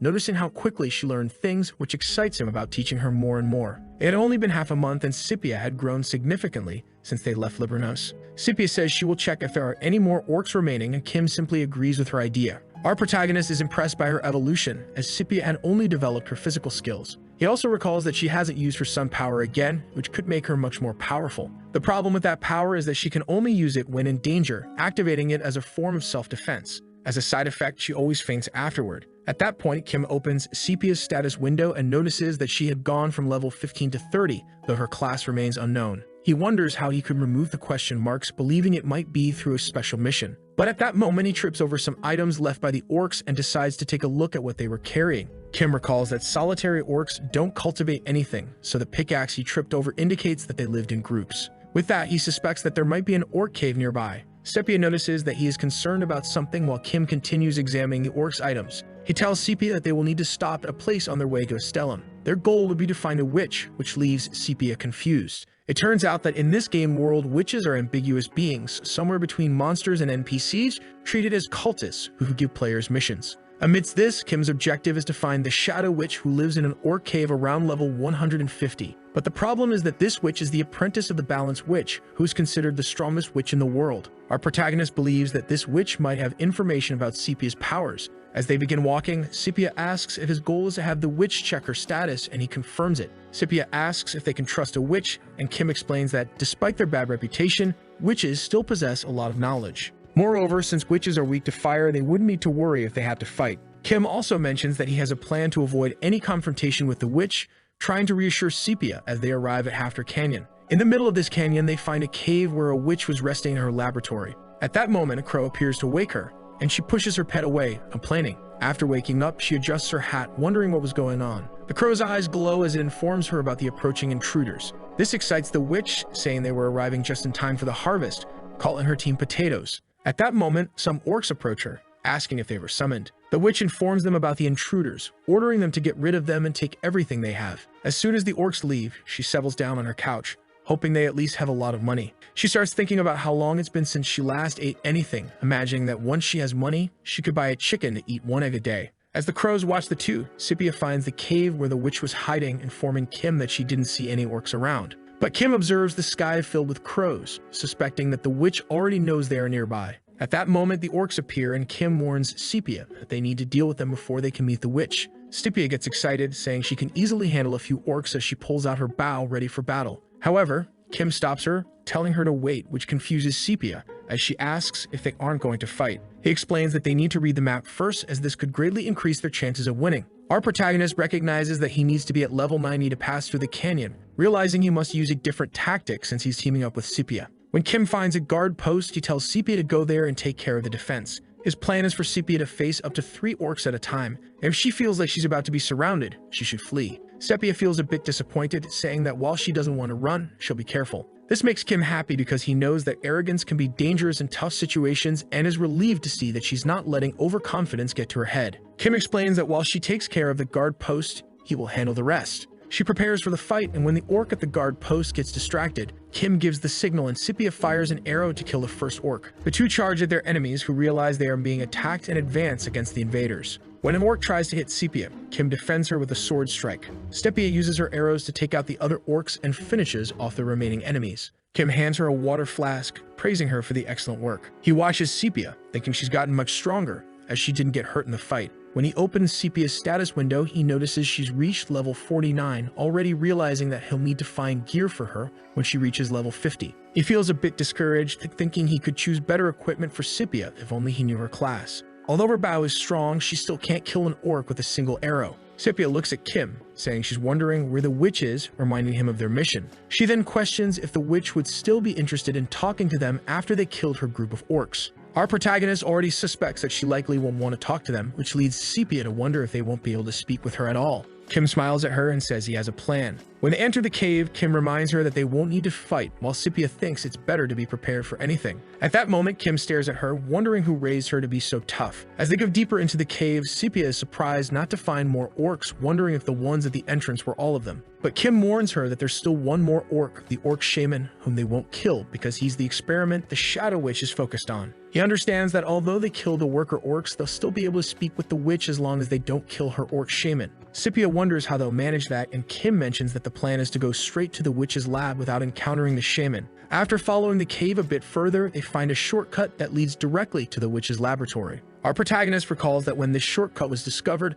there was a lot of debate among players about whether it was a bug or intentional. Scipia is impressed by how much Kim knows, asking when he had been through this cave before. Trying to avoid the question, Kim simply takes the shortcut, telling her to follow him. As they pass through the shortcut, Kim walks over a grate on the ground filled with discarded books. With that, they arrive at the witch's laboratory, where she sits resting in a chair. Kim tries to call out to the witch, who starts laughing before turning to them with a psychotic look. At that moment, the protagonist realizes they are in the right place, while Scipia grows worried about whether this is really the witch they're supposed to talk to. When the witch sees the two, she becomes more disheartened, thinking that she'll need to persevere for another half a year to get her orcs back. Our protagonist approaches her, commenting that she still seems to be having trouble with food, which impresses Scipia with the way he says it. The witch stands up, irritated, asking if they have any idea how much it costs to fund research for each orc. With that, she loses her temper, emitting a tremendous amount of energy. Scipia readies her arrow to defend against the witch, but Kim steps in front of his partner, stopping her from attacking. He pulls out a pouch which piques the witch's curiosity and introduces himself as an oriental doctor who came from across the sea. As he lets the pouch open, spilling the gold coins inside, Kim mentions that he heard about a witch conducting research and came to ask for her help. Scipia realizes that his plan is to try to bribe the witch, feeling quite disheartened. The witch angrily points out that he's asking for help after killing her orcs, prompting Kim to apologize, saying he didn't know they were her subordinates. However, he adds that he intends to offer something in return, saying he prepared something she might like. At that moment, the witch scoffs, asking if he thinks he can win her favor with a sack of gold. In response, Kim pulls out another pouch of gold, admitting he was reckless earlier, and asks if this would be enough. Upon seeing the amount of gold, the witch wonders how much there is, imagining that with all that money, she wouldn't need to buy chickens anymore. But then she recalls her master's words, saying that even if she's starving, she must not forget her dignity. The witch declares that they won't be able to buy her with that. However, Kim replies that the gold is merely compensation for the orcs they killed. The real gift, he says, is something else, and with that, he reveals a sphere of flaming energy. The witch recognizes it as a fire essence, completely shocked. Our protagonist recalls that the fire essence is such a rare item that both players and NPCs greatly desire to acquire it. Yet his inventory contains numerous copies of this same item. He tries to feign ignorance, claiming that it's just a stone used as an ornament in the East, and that he heard it's considered a valuable material in this region. With that, he offers to give her as many fire essences as she needs, awaiting her response. After this very tempting offer, the witch invites them to sit down and talk. She then introduces herself as the disciple of the Witch of Balance, Evelyn Lapice. Responding to her introduction, Kim introduces himself again, followed by Sepia. But at that moment, Evelyn recognizes Sepia, referring to her as the girl from before, leaving Sepia curious. She asks if Sepia is the girl born with the power of the sun, which makes both of them anxious. Kim wonders how she could know that, suspecting that Rudens might have told her. Or perhaps the Shadow Witch is another member of the Order of the Sun. Evelyn tries to calm them down, saying she heard it from her master because the Witch of Balance is one of the 7 stars of Walpurgis Night, just like Rudens. Our protagonist is shocked by this information as he has no idea what Walpurgis Night is. Noticing their reaction, the witch realizes she needs to explain everything to them as she gazes at the fire essence. Kim understands what she wants and hands over the item, making her excited, declaring that there will be no returns. After that, she composes herself to explain what Walpurgis Night is. It turns out that it's the name of a secret group of 7 stars who share the same goal, making them the 7 most powerful devotees of the sun. Evelyn explains that her master and Rudens are part of this group, leading Kim to compare them to the 5 representative monsters of the game known as the Pentagram. But then he remembers that the Witch of Balance is also part of the Pentagram, wondering if the 7 stars and the Pentagram are separate groups. She continues her explanation, saying that although the power of the sun has been forgotten, its traces are hidden across the continent, and the mission of the 7 stars is to find them. With that, they created Walpurgis Night to share information about the sun's traces, prompting Kim to ask what they plan to do once they find them. The witch admits she's not entirely sure what the plan is, mentioning that her master used to say that the goal is to resurrect the sun and restore order. Our protagonist is amazed by this, realizing that their plan is to reverse the world controlled by Luna's church, which could lead to chaos in the game world. He realizes that the game system is guiding him down the path of the sun to assist the 7 stars. Even though not long ago he could never have imagined going against Luna's church, the protagonist notes that he's now working alongside a member of the Pentagram. When he considers if the other members of the 7 stars are on the same level as the Pentagram, he begins to think they could challenge Luna's church. Kim asks if there are more devotees of the sun among the witches, and Evelyn says she's not sure because they hide anything related to the sun. However, she acknowledges that all of her master's students dedicate everything to researching the power of the sun, making Kim understand why she cares so much about the fire essence. Kim then asks what Evelyn's current research is about, and she explains that she's trying to uncover the forgotten power of the sun from thousands of years ago. He recognizes her frustration, noting that she seems to have complaints despite continuing to assist in the research. Evelyn snaps, admitting that she's frustrated because she's only 26 years old and stuck in a research project where she has no idea where to begin searching. With that, she complains about her master's actions, not giving her more money for research or figuring out what she can or can't do, forcing her to lead orcs just to survive. Kim watches her outburst, remembering a graduate school colleague who often lamented their fate. At that moment, Sepia tries to ease the situation by asking if Evelyn's master might be doing this because she trusts her. Sepia's comment cheers Evelyn up, and she rushes to hug Sepia, saying that she's the youngest witch to earn the title of Shadow Witch. Trying to change the subject, Kim decides to ask if Evelyn could help awaken Sepia's power. Evelyn looks at Sepia and admits she's unsure, but then she takes Sepia's hands and attempts to analyze her powers. Evelyn asks if the power manifests when Sepia experiences strong emotions, and Sepia confirms, explaining that it activates when her life is in danger. She also says that whenever she uses this power, she loses consciousness, leading the witch to realize that it might be a stronger force than expected. Evelyn explains that she can't currently help them control this power, making Kim feel disheartened, though he had anticipated this response. However, she says she can help prevent Sepia from losing consciousness and going berserk, which grabs the protagonist's attention. Her plan is to use her shadow to create another consciousness for Sepia. Evoking her shadow to form a clone, Evelyn explains that her shadow is practically another personality with his own consciousness. The idea would be to give Sepia a second consciousness, so that when she uses her power, this consciousness would take control instead of her losing it. But Kim believes this could be dangerous, as it would be like having her controlled by someone else. Evelyn clarifies that it would still be Sepia, just with another personality. The concept involves tapping into one of Sepia's multiple personalities to manage her body. Our protagonist realizes that, although the situation is becoming complicated, this is a promising alternative as it would allow them to better utilize Sepia's power. Even so, Evelyn explains that even with consciousness controls, Sepia still needs to learn how to manage her power and asks if she knows how to use magic. When Sepia says she doesn't, Evelyn notes that she should at least learn magical theory, though it might be impossible if she lacks the talent to handle mana. She explains that although mana exists in all beings, it's useless if Sepia doesn't have the talent to wield it. Sepia becomes worried and asks Evelyn to teach her how to use mana, hoping to demonstrate she has talent. Kim acknowledges that she has changed a lot since they left Libranos, now having a strong desire to learn. Evelyn agrees to try and she uses her powers to see if Sepia feels anything. But Sepia admits she doesn't feel anything, prompting Evelyn to try to keep her spirits up, saying it's normal at the beginning. Sepia then asks if she won't be able to use magic if she can't feel mana, and Evelyn confirms that feeling mana is the first step toward using magic. Even if she manages to sense mana, she might not be able to use magic immediately. Our protagonist asks if there's anything he can do to help them, but Evelyn explains that while there is a meditation technique that can help with sensing mana,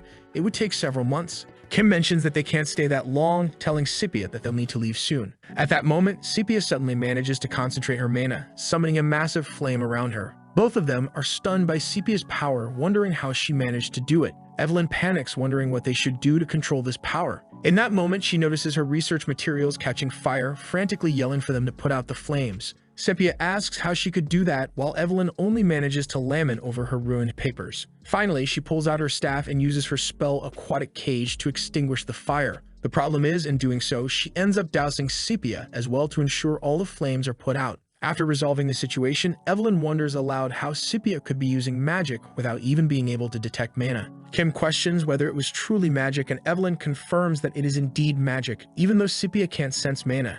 She only feels the heat. At that moment, the witch becomes excited, speculating that it could be the ego of mana, something she had only heard about. Our protagonist asks if this means she won't be able to teach Sepia magic, but Evelyn clarifies that, on the contrary, it might actually be easier to teach her because of it. It turns out that if Sepia can understand the theory of magic, she could cast spells. With that, Kim realizes that Sepia's abilities are quite similar to those of a player. Even though players can't feel mana, they can still use magic. Noticing this, he realizes that Sepia will need to level up in order to use more powerful spells just like any other player. He asks how long it would take to teach her magic, and Evelyn says she can't be sure as it varies from person to person. Using herself as an example, she explains that it took her half a year to learn the basic theory, which worries Kim even though she mentions that it was considered fast. The problem is that he has other tasks to complete and can't leave Sepia behind. However, Evelyn suggests that she could join them to help resolve this issue. Our protagonist is confused, asking what would happen to her research. Evelyn explains that since Sepia has the power of the sun,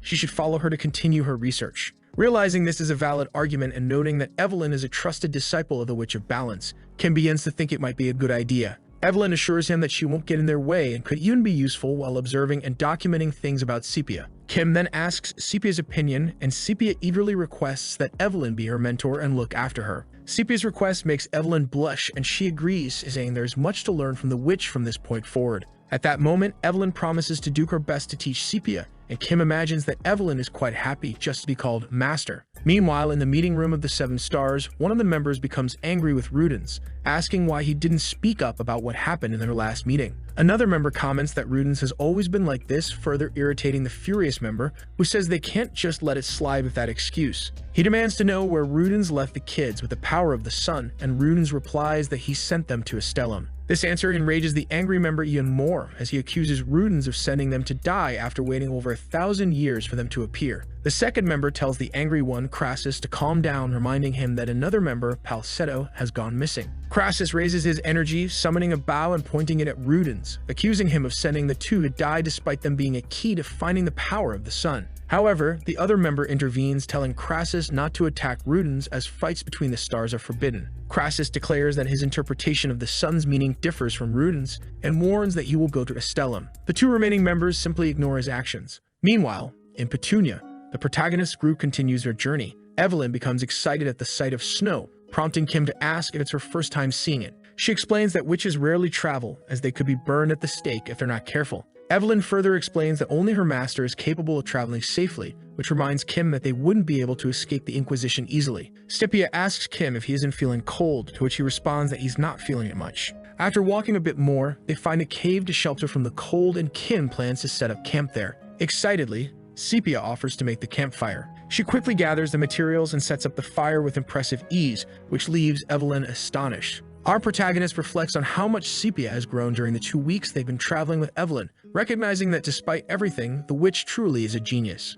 As Kim relaxes in the cave, he opens his status windows to review the missions he needs to complete while the 2 women rest. He wonders if the person Rudens asked them to find could be another member of the 7 Stars, and if that person is an NPC he already knows. Still, he decides to stop thinking about it, recalling that he had learned quite a bit while staring at a bottle. This bottle contained a potion that could be found in a hidden spot in the cave where they had stopped, and it was the reason Kim had asked them to stay there. The effect of the potion helps the protagonist recover the stats he lost after making the contract with Sepia. Just then, Sepia wakes up, asking if Kim had gone somewhere. He explains that he had searched the cave, and Evelyn mentions that she could have used her search magic. When Kim comments that she relies too much on magic, Evelyn responds that only those who don't use magic say such things. Although Sepia mentions that Kim can use magic, Evelyn still feels superior because she knows he cannot teach magic to his partner. Kim acknowledges that he can't, as he only uses his status window to cast spells. As Kim pulls several items from his inventory, the witch is surprised, thinking he can use subspace without an artifact.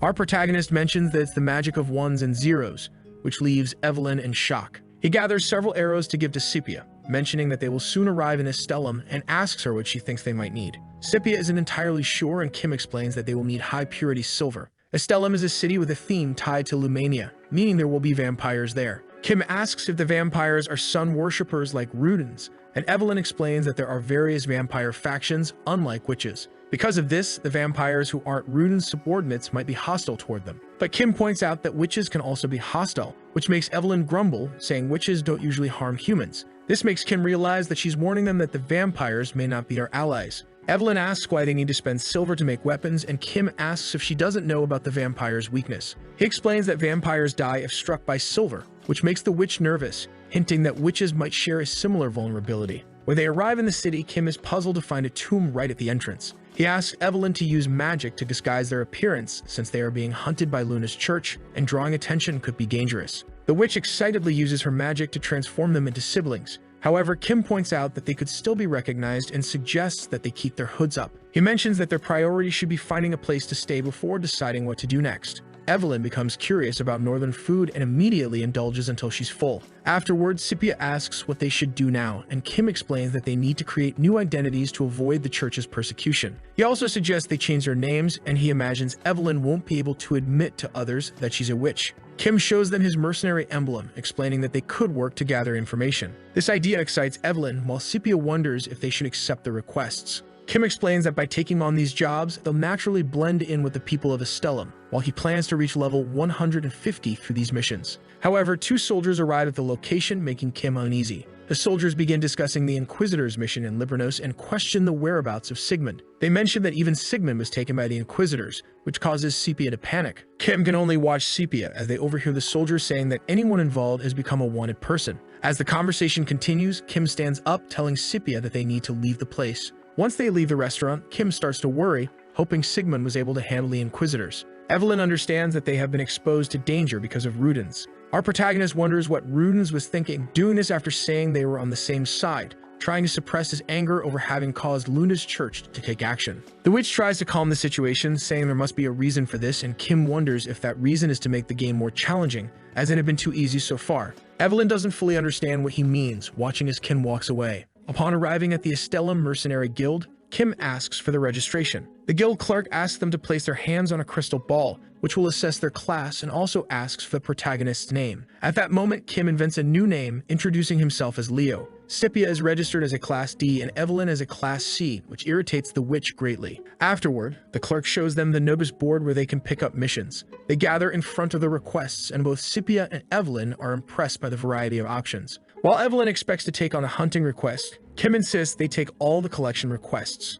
The witch is stunned, asking if he knows how many of those there are. But Kim explains that he needs to visit a location and tells them to collect the items while he's away. Sepia notes that he's doing this again, suspecting that he must have a plan. In reality, Kim knows he doesn't need to gather the items as he already has everything he needs in his inventory. When they gather all the requests, the assistant is surprised, asking if they really intend to take on all those tasks. He warns them that even if they're very skilled, it would be extremely difficult to handle so many requests at once. He asks them to leave some for the other mercenaries who are clearly upset by their actions. Evelyn, feeling intimidated, tries to explain that they did take quite a few, but Sepia reassures her, saying not to worry, as Kim can handle it later. However, this prompts the clerk to threaten to call the guards. Just as things are getting tense, Kim returns and hands over a large sack, saying it contains all the items from the requests they took. When the sack opens to reveal the items, the clerk is left speechless. Kim asks how long it will take to process everything, prompting the clerk to apologize and send the other mercenaries back to work. At that point, he begins helping Kim finalize the details of the requests, while Evelyn acknowledges that everything worked out in the end. Back at the inn where they are staying, Kim collapses onto the bed, exhausted from the day's work. He overhears the girls discussing their plans to get frog skewers the next day, which makes Kim relax a little, thinking they sound like students on a field trip. He realizes he leveled up a lot that day and considers doing some training the next morning. However, a soldier approaches their inn, having received information about their whereabouts. This soldier is part of a group of thieves who are intrigued by the large amount of money they've heard Kim's group received. The group prepares to invade the girls' and the protagonist's rooms simultaneously, intending to kill everyone. Although the bandits feel slightly guilty about having to kill two beautiful girls, they know it could be troublesome if they scream. Splitting up, the bandits move toward the windows to take out the group. They prepare for a coordinated attack coming down, but just before they finish the countdown, one of the bandits is struck in the head by a blade. Realizing they've been discovered, they rush into the attack. However, Kim is well prepared and quickly disposes of the two bandits targeting him. He shouts to his friends asking if they're okay, and Evelyn replies that everything is fine as they observe the bodies of the defeated intruders. The witch is furious at the night invaders for ruining her sleep. Kim realizes they were just common thieves, but he's still impressed by Evelyn's power, remembering that she's a level 150 witch despite everything. Even so, Kim senses something and tells them not to lower their guard, making the two believe there may still be more bandits around. Our protagonist notices that something is approaching them, likely drawn by the smell of blood. Given that vampires and werewolves are extremely sensitive to the scent of blood, Kim grows concerned about which one they'll have to deal with. At that moment, someone approaches, surprising everyone. The figure is none other than the clerk from the mercenary guild, leading Kim to suspect that he might be a vampire who has been hiding among humans. However, the clerk simply says that he has something to ask of the protagonist. As the guild clerk approaches them, he assumes they already know his true identity. He introduces himself as Roberto, a vampire who hides among humans. Kim, curious, asks what he really wants. Roberto, looking disheartened, begins explaining that his request involves his master. It turns out that his master is a vampire who chose to coexist with humans, following a rule that forbids him from harming them. This causes his master to suffer from bloodlust during the full moon. To help his lord, Roberto collects blood from the Undertaker or directly from corpses during the full moon. One night, while smelling the bodies to extract more blood, Roberto discovered something far more special. Sepia becomes curious about this something special Roberto found. At that moment, Roberto points at Kim, stating that the special thing he found was the protagonist's blood, which causes Kim to grow concerned. The clerk explains that there's something very unique about Kim's blood, prompting him to make a request. He asks to extract a little of Kim's blood to help his master, but before he can proceed, Roberto is bound by a magical rope. Evelyn, suspicious of Roberto, demands that he stop lying to them, pointing out that she has never heard of a vampire coexisting with humans. Roberto falls to the ground, defeated, saying he cannot return to his master without the blood. This further irritates Evelyn, who warns him to be quiet before she stakes him. Kim, however, decides to hear Roberto out, asking more about his master. Still, Roberto says he cannot reveal much about his lore, but can arrange a meeting between them if he gets the blood. Evelyn is outraged, calling it madness, while Sepia urges her to calm down. Evelyn questions whether Kim actually believes the vampire's words, causing Kim to wonder how she could be so skeptical, given that she's a witch. At this moment, Kim realizes that for a vampire to call someone master, it must be a vampire lord, and there's a possibility that this could be the friend Rudens had mentioned. With that, Kim decides to view it as a simple blood donation followed by a meeting with the vampire lord. Kim asks where Roberto's master is, suspecting it's in a dangerous location. Roberto explains that his master is at the central camp in the Calic Forest and offers to guide them, though he admits it may not be entirely safe. Despite recognizing the danger, Kim agrees to follow him, which excites Roberto. However, Kim tells him to calm down as they'll notify him when they're ready to head to the camp. The protagonist group then gathers for a meeting, with Kim explaining that the location is dangerous because it's full of werewolves and vampires. The key point, though, is that the camp Roberto mentioned is unique. It's a peaceful area where the monsters have agreed not to fight. Sepia is confused and asks why they didn't head directly to the camp. Kim explains that since they're meeting a vampire lord, they can't show up in their current attire. The next day, Evelyn is thrilled with a mystic cloak that Kim gives her. He remarks that the cloak is much better than the rags she had been wearing, which irritates Evelyn. Afterward, he retrieves an item for Sepia from his inventory. The item is a void amulet, which has the special effect of nullifying a mortal blow. Sepia is excited about the gift, while Kim explains that it's a safety amulet she should always keep with her. Kim feels satisfied with how well prepared they are after distributing the items and asks if they're ready to leave. Soon, they arrive at the Kalak Forest, where the origin of the area's monsters is traced back to humans. Due to an unfortunate accident, people transform into werewolves and vampires, causing them to be hunted and driven into the forest. As both species hunted humans, coexistence seemed impossible, leading to many conflicts and near destruction. To save their kind, they established the central camp in the forest. In the middle of the camp stands a cabin, which Roberto points out as his master's residence. Kim realizes that this is where the herbalist NPC lives, an extra NPC known to be very useful to players in various ways. This confirms that Roberto's master is indeed a vampire lord. At that moment, Kim reflects on how the NPCs he had often ignored while playing the game were hiding a wealth of important information. Roberto approaches the cabin, announcing to his master that he has brought guests. The door opens and an elderly man steps out, saying he was curious about the person with the special blood that Roberto would bring. He smiles, clearly pleased, noting that this is a most precious guest. As they enter the cabin, the master asks Roberto to prepare some tea. Kim wonders if Schubert was referring to Scipio when he mentioned a precious guest. At that moment, Schubert recognizes someone, stating that he had a familiar face among them. This excites Evelyn, who happily addresses him as Lord Schubert. Schubert confirms her greeting, remarking that she had grown a lot since the last time they met and inquiring about her master. Our protagonist begins to suspect that Schubert might be one of the 7 stars due to his familiarity with Evelyn's master. After they settle in the cabin, Schubert introduces himself to the group. He presents himself as Schubert Eisenhower and asks if they are Dio and Sepia, the ones Rudens mentioned to him. At that moment, he gazes at Sepia, noting that she resembles someone else with golden eyes and silver hair. Kim takes the opportunity to ask if Schubert is also one of the 7 stars, even that he seems to know both of them. Schubert confirms it, adding that despite missing some meetings, he still holds the position of a member. Kim apologizes, admitting that he finds it difficult to trust them. Roberto, clearly irritated by the protagonist's comment, is calmed by Schubert, who asks him to remain composed. The vampire lord says he understands Kim's suspicions since the group doesn't know much about the 7 stars. Kim apologizes for his reaction, explaining that Rudens had previously placed them in danger. At the same time, he reflects that he cannot be sure if the 7 stars would truly be allies, or if they simply want to manipulate them. As he thinks this, he notices a warning window indicating that he has encountered someone who knows the forgotten history and can unlock hidden powers. At that moment, he asks Schubert to explain the hidden power he had received. Schubert agrees, though he seems a bit concerned. Standing up, he states that he needs to verify if Kim is truly the key. This statement leaves Kim utterly confused. Kim asks what he must do to prove it to Schubert, assuming he needs to display some forgotten power. But Schubert shakes his head, stating that the protagonist is not yet wielding the power of the sun. Kim is taken aback by this remark. Schubert approaches a nearby stone and with a swift motion delivers a punch that begins to crack it. Kim realizes that Schubert is demonstrating his power, aware that such feats are typical for combat classes at level 300. Schubert calls Kim over to inspect the result of his punch, still leaving the protagonist bewildered. As Kim approaches, the stone completely crumbles into dust. Kim asks if that was the power of the sun, and Schubert asks if Kim could do something like that, with the protagonist admitting he isn't that strong yet. Then the Lord inquires if Kim is interested in wielding the power he just demonstrated. Kim realizes that if he trained with Schubert, he could wield the power of the sun, and the vampire Lord confirms that it's possible if Kim is indeed the key. Still puzzled by the concept of being the key, Kim wonders if this is related to the power he obtained from the Death Knight. But realizing it's not the time to dwell on it, Kim asks the Lord to teach him how to wield this power. Schubert, pleased, agrees, but first asks a favor in return. He explains that he still needs Kim's blood, revealing that the apostles are cursed, and that he is more effective than others as he loses control during each full moon. Kim finds it strange for a vampire to lose control during the full moon. Nevertheless, he agrees, stating that the group will stay for a while so they can learn the power. The vampire Lord then asks Evelyn about her master, and she mentions that her master is also a devout follower of the sun. With this in mind, Schubert accepts their request,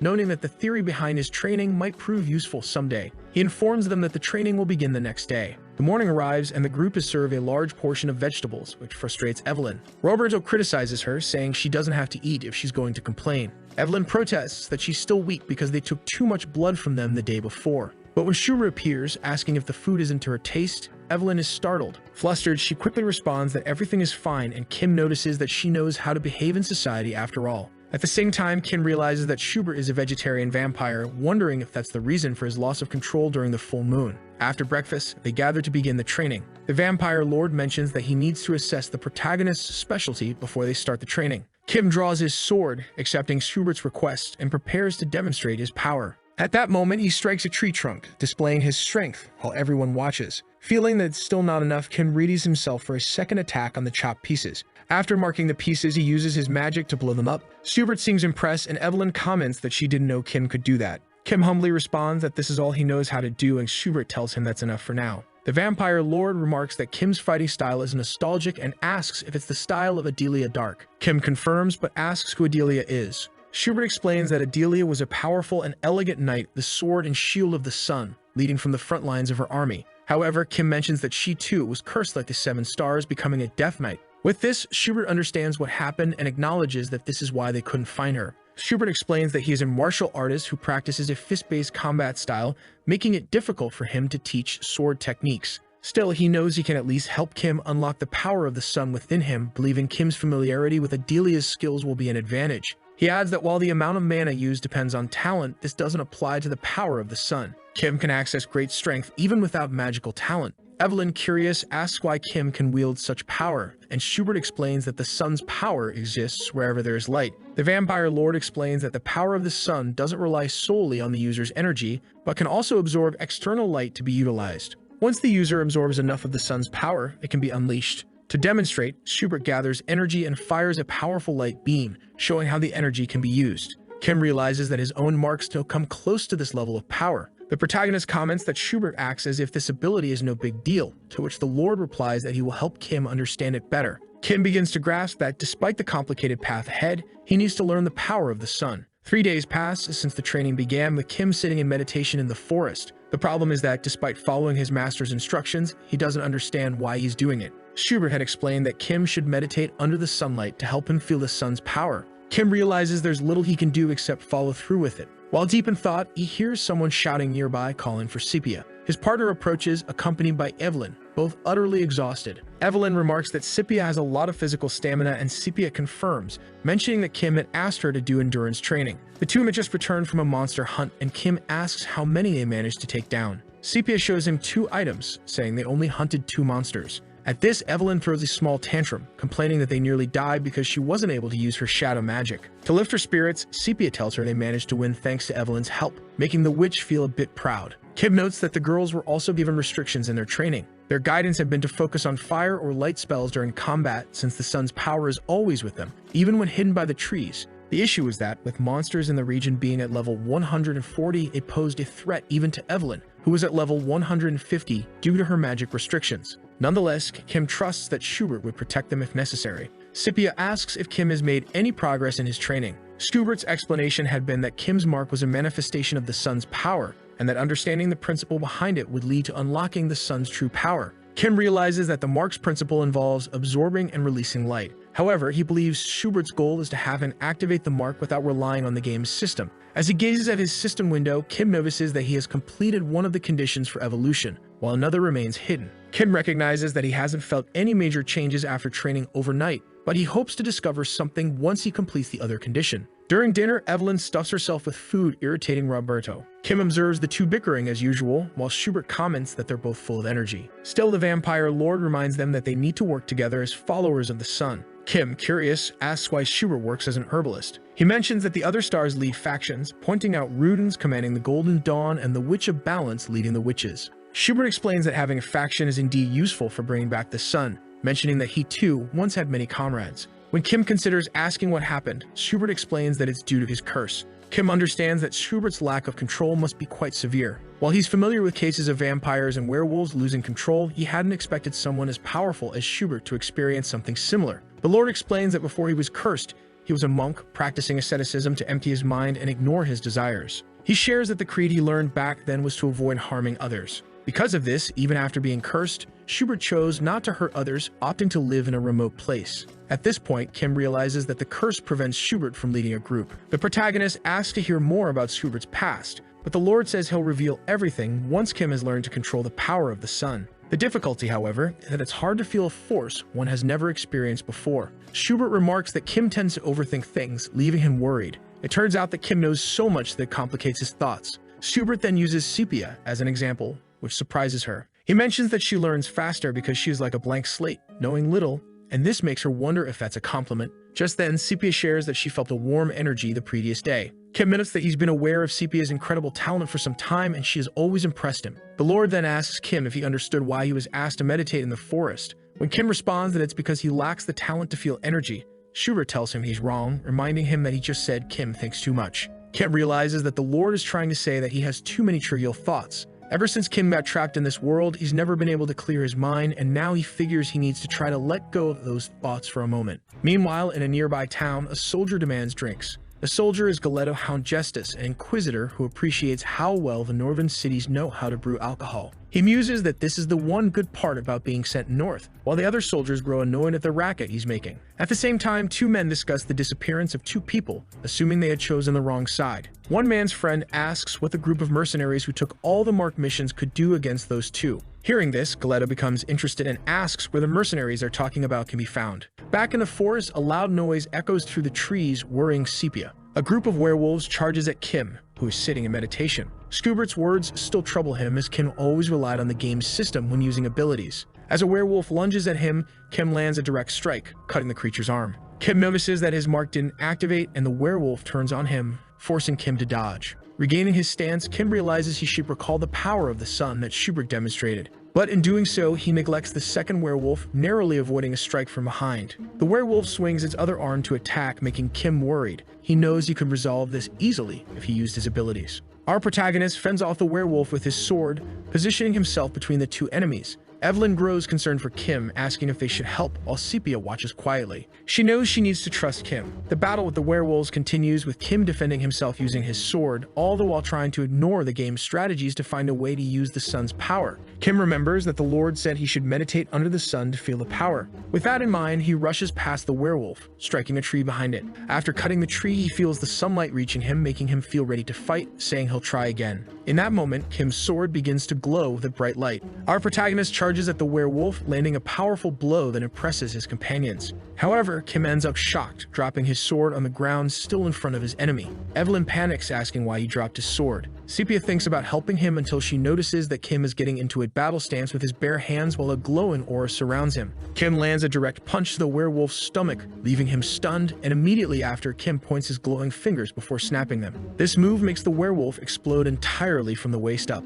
His power turns out to be so strong that it creates a huge pillar of fire that impresses his companions. Sepia recognizes that it was the same power Schubert had used, saying that Kim had managed to acquire the power of the sun. Our protagonist receives a notification that the hidden condition was fulfilled at the same time he gains more trust from Sepia. He feels happy to realize that the condition was unlocked, noticing that he had managed to capture the power of the sun. Even so, the condition indicated that he had only achieved part of it, making him wonder if he should be satisfied with at least half of it. His friends approach to congratulate him, while Kim notices that Sepia might have been very worried that he wasn't able to awaken his power. When he intends to ask how their training went, a huge light appears in his chest. Kim feels as if something is squeezing his heart, imagining that it could be a side effect of the sun's power. At that moment, he ends up coughing up blood and passes out, leaving the two in despair. Then we see a scene of a nun praying to a statue of goddess. The nun asks her goddess to send a hero when a disaster happens. Meanwhile, Kim wakes up being greeted by Sepia and Schubert, relieved. Our protagonist is concerned about how long he was asleep.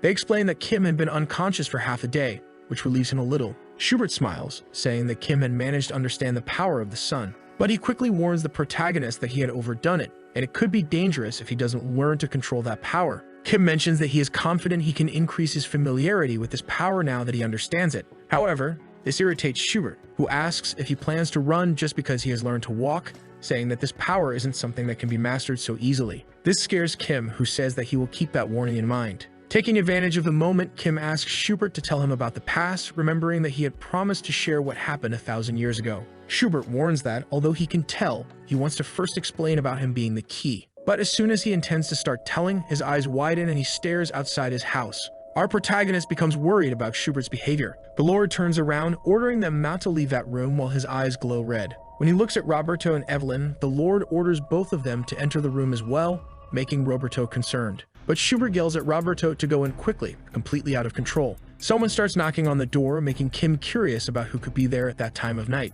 At that moment, the door explodes and Kim steps in front of Sepia to protect her. Then a soldier appears with a smile, saying that he had invaded the house because he thought it was an empty house. He introduces himself as Galetto, asking if Schubert was the owner of the place. Kim recognizes Galeto because he is one of the 5 swords of Luna, wondering why he was there. It turns out that Galeto had joined the church to fight strong opponents and not out of religious piety. Our protagonist wonders if his Sune, Monty, should not have left such a strong impression on the church, questioning why he was there. Evelyn gets irritated, asking who he thought he was, while Schubert orders her to go back to the room and stay hidden. She even tries to respond, and Schubert orders her to go quickly, while he goes to talk to Galeto. Schubert approaches, saying he didn't know why he was receiving a guest, as he was just an herbalist, explaining that if he needed herbs, he should come back later. But Galeto starts laughing hysterically and says he just needs him to hand over a few people. He explains that he can sense the strange energy of the other young people who were hiding. At that moment, he grabs Schubert by the neck, asking if he would ignore him if he pretended to be human. Roberto gets irritated and charges at Galeto, trying to save Schubert. However, the soldier merely lands a blow that knocks Roberto out. Evelyn prepares a shadow arrow spell against Galeto, who watches her from afar. But like Roberto, her magic is easily blocked by the soldier. Galeto gets excited, recognizing that there were vampires and a witch, saying that he didn't plan to work after going to that place. At that moment, Schubert begins to shine intensely, which makes him curious. As Schubert prepares to retaliate, Galeto gets excited, saying that this should feel like a real fight. He throws Schubert against the wall, leaving him severely injured and worrying Kim. The Lord orders Kim to gather everyone and flee, while he holds off the soldier for as long as possible. Kim worries about the Lord, and Schubert mentions that he wouldn't be defeated so easily, even though he is so old. Schubert tells him to go quickly, leaving everything in the protagonist's hands. With that, Kim grabs Sepia's hands and orders Evelyn to carry Roberto so they can escape. Even though she asks about Schubert, Kim tells her to worry about that after they escape. At that moment, the house simply explodes from the battle between the two. The group watches the house engulfed in flames, with Sepia asking who that man was, prompting Kim to explain about Galeto. Sepia becomes concerned, imagining that someone of that level was pursuing them, wondering if Schubert would be okay. Although Evelyn wants to go back to help, Kim warns her that if she goes back, she'll die instantly. She complains to the protagonist, asking if he expects them to just abandon Schubert. But then, Kim tells both of them to stay behind while he goes back to help Schubert. Meanwhile, Schubert continues to take a beating from Galeto, who recognizes that he is a vampire lord. The problem is that Galeto acknowledges he had sense and much stronger power. Even so, he is up fighting and prepares a final blow to get rid of Schubert. But at that moment, someone catches Galeto's attention. Our protagonist appears at the doorway, asking if he wouldn't prefer to play with him instead of the Lord. Galeto tries to dismiss the protagonist, but Kim provokes him, asking if he didn't seem good enough. At that moment, Galeto starts laughing again, emitting intense energy, saying that a man must face things head-on. Schubert grabs Galeto's leg, telling Kim to leave. Kim tells the Lord to rest for a moment, just as Galeto punches him to free himself from Schubert. With that, Galeto takes a fighting stance, asking the protagonist to show his skills as he would face him at his level. Our protagonist becomes excited, throwing daggers to hit him from a distance, but Galeto easily dodges them before counterattacking. What he didn't expect was that the daggers were marked by the protagonist,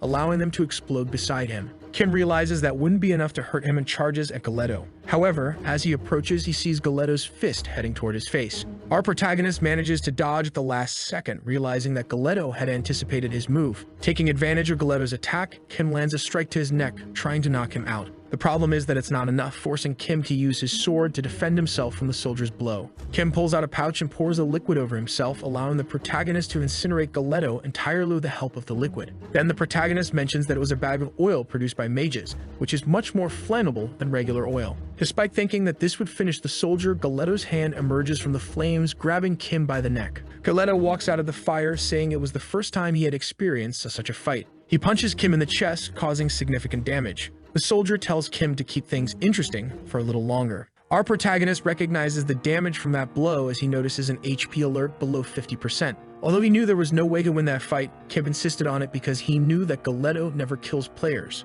That's because even when a low-level player passed by him, the most that would happen is that Galeto would try to fight without ever killing them. If the player ended up showing potential to become stronger, Galeto would let them go. With that, Kim imagines that if he shows a strong power, it might help by evoking his fire power. When the protagonist evokes his power, it excites Galeto. Our protagonist starts concentrating more and more energy, trying to surpass the power he had used before, learning the skill Lunar Fang that pierces the skies. His strike destroys everything in its path as it heads toward the soldier. With that blow, Kim starts bleeding again as a side effect of his ability, leaving him kneeling, hoping that the attack would affect the soldier. After being hit by the attack, Galeto stands still, observing the protagonist. Then Kim imagines that he had affected him far less than expected. Even so, he believes that it would be enough to make Galeto want to let him go, hoping he could return much stronger. But Galeto says it's a shame because he believes Kim could truly become more powerful. Kim notices that Galetto's reaction was different, realizing it's because Kim is currently an apostle of the sun, not just a normal player. Understanding this, he realizes he needs to find a way to escape that place. At that moment, his chest burns again, causing Kim to cough up blood, which ends up flowing towards Schubert. After absorbing a lot of Kim's blood, the Lord starts being covered by intense energy. Our protagonist realizes that this was blood magic, while Galetto turns to the Lord again, wondering what would happen. Schubert rises with a strong aura, transforming into an animal form. With that, Schubert transforms into a golden wolf. Meanwhile, Sepia hears Schubert's howl and becomes worried about them. Evelyn recognizes that this howl was much stronger than that of a regular werewolf. The problem is that Evelyn notices that werewolves were gathering near the house. A group of werewolves surrounds the house and charges at Galetto, but this only excites him further as he faces the werewolves, saying things were getting more interesting. He throws one werewolf against another, taking out two in a single blow. Our protagonist realizes that Schubert was both a vampire lord and a lycanthrope. This explains to him why Schubert had so much trouble with his lack of control, while Galetto takes care of the werewolves summoned by the Lord. When Kim thinks about fleeing, one of the werewolves charges at him, but a strike hits the werewolf, saving the protagonist. At that moment, he realizes it was thanks to Evelyn, who tells him to pull himself together. Evelyn extends her hand, saying that the werewolves could sense the shadow disguise she was using. Kim asks about their companions, and Evelyn explains that she used a spell to protect them. The witch asks about Schubert, and Kim explains that he seems to have gone mad because of his blood. Then, a werewolf falls in front of them, startling Evelyn. Meanwhile, Galetto remains excited, fighting the werewolves and saying he can't see an end to it. Because of this, he uses an ability, stomping on the ground and preparing a strike against it. His attack completely destroys the ground, hitting the nearby werewolves and getting rid of all of them. With that, he feels calmer after finishing off the werewolves. But then he notices that Schubert was still standing, watching him. Galetto realizes that if he doesn't take things seriously, he might end up in trouble, prompting him to prepare for a fight with Schubert. The soldier charges at the Lord, who blocks his blow, grabbing the soldier's fist. Schubert stares at Galetto, who becomes excited, saying that this would be a real fight. However, at that moment, Schubert strikes him directly with his claws, making Galetto even more thrilled. Suddenly, Galetto is thrown out of the house, managing to land on the ground a few meters away. He acknowledges that he was too careless in this fight, realizing it was the first time he faced such a powerful monster. The Lord charges at Galetto, trying to strike him with his claws again, while the soldier defends himself from the attacks. Schubert continues attacking Galetto, who keeps defending. As he prepares another attack, the soldier finds an opening to grab Schubert, planning to counter. With that, Galetto manages to suplex the Lord, finally knocking him down. Even so, Schubert grabs Galetto's wrist, impressing him as he watches the werewolf rise again in front of him. At that moment, Schubert lands a blow that knocks Galetto to the ground. The Lord remains out of control, watching the protagonist's group as they try to flee from him. Kim realizes that this is the strength of one of the members of the Seven Stars, understanding why Schubert was concerned about his lack of control. At that moment, with Schubert transformed and out of control, not even his allies would be safe. Evelyn wonders what they should do, seeing that Schubert was staring at them. Our protagonist remembers that Schubert's speed is so superior that they wouldn't be able to escape, saying they must find a way to quench the Lord's bloodlust. Sepia becomes worried, knowing that Schubert seems strange. As they turn, they see Schubert holding his head in pain before letting out a loud scream. Kim recognizes that the Lord was trying to regain his sanity. Once again, Kim's chest starts to burn, worrying Evelyn. At that moment, Kim remembers his wounds and broken bones from the battle. He imagines that even though it's dangerous, this could be their chance. Sepia becomes concerned, while Kim says they need to bring Schubert back. The group gets excited to help the protagonist bring Schubert back, making Kim happy. At that moment, Sepia notices that it has started to rain, causing Kim to realize that this would hinder his fight. Evelyn is impressed, pointing to something ahead of them. A slim figure approaches the group, revealing itself to be Crassus. The witch prepares to face the potential new enemy. Our protagonist recognizes the man as he pulls out a golden bow. Crassus aims an arrow at Schubert, who is still writhing in pain. He shoots an arrow at the Lord, who is then struck by lightning. After that, the man watches as the Lord gradually shrinks, asking if it worked. Schubert returns to his human form, saying that he feels better thanks to his friend. The archer asks what he means by feeling better now, making Kim and Sepia worried. He approaches the protagonist, asking if he is the key, and hints that even though they need to talk, it wouldn't be wise to do so in that place. When Kim asks where they are going, Crassus mentions that they should head to the Walpurgis Night. Meanwhile, a mage is furious with his ally who was killed while trying to reach the seventh circle. One of his subordinates asks what they should do, while the mage recalls that his ally Victor had a sacrifice, who is the sister of a famous knight. He asks where the girl is, and his subordinate mentions that she is likely traveling with a mercenary who killed Victor. With that, the mage orders them to find them as soon as possible to avoid being found by the followers of the moon. Back to the protagonist group, he remembers the moment Crassus freed Schubert from his loss of control, recalling that when he recognized him, he could rest. Our protagonist sits on a bed, realizing that he is in the place where the Seven Stars gather. Evelyn explains that they are in Temberg, where the Walpurgis Night takes place. Kim thinks she should thank Crassus later while receiving a glass of water from Roberto. He asks how long he's been asleep and is shocked to hear it's been 2 weeks. Roberto explains that Kim overused the power of the sun and was in very bad shape as a result. Our protagonist imagines he suffered from mana exhaustion, while Roberto explains that they would need a month of treatment. With that, Kim understands that Schubert helped them despite being completely worn out, wondering if he should buy him a gift, while Evelyn mentions that she also helped. Even so, the protagonist remembers that Crassus is a member of the Pentagram who burned the World Tree. It turns out that he burned the World Tree, stripping the elves, who were considered the strongest race, of their power,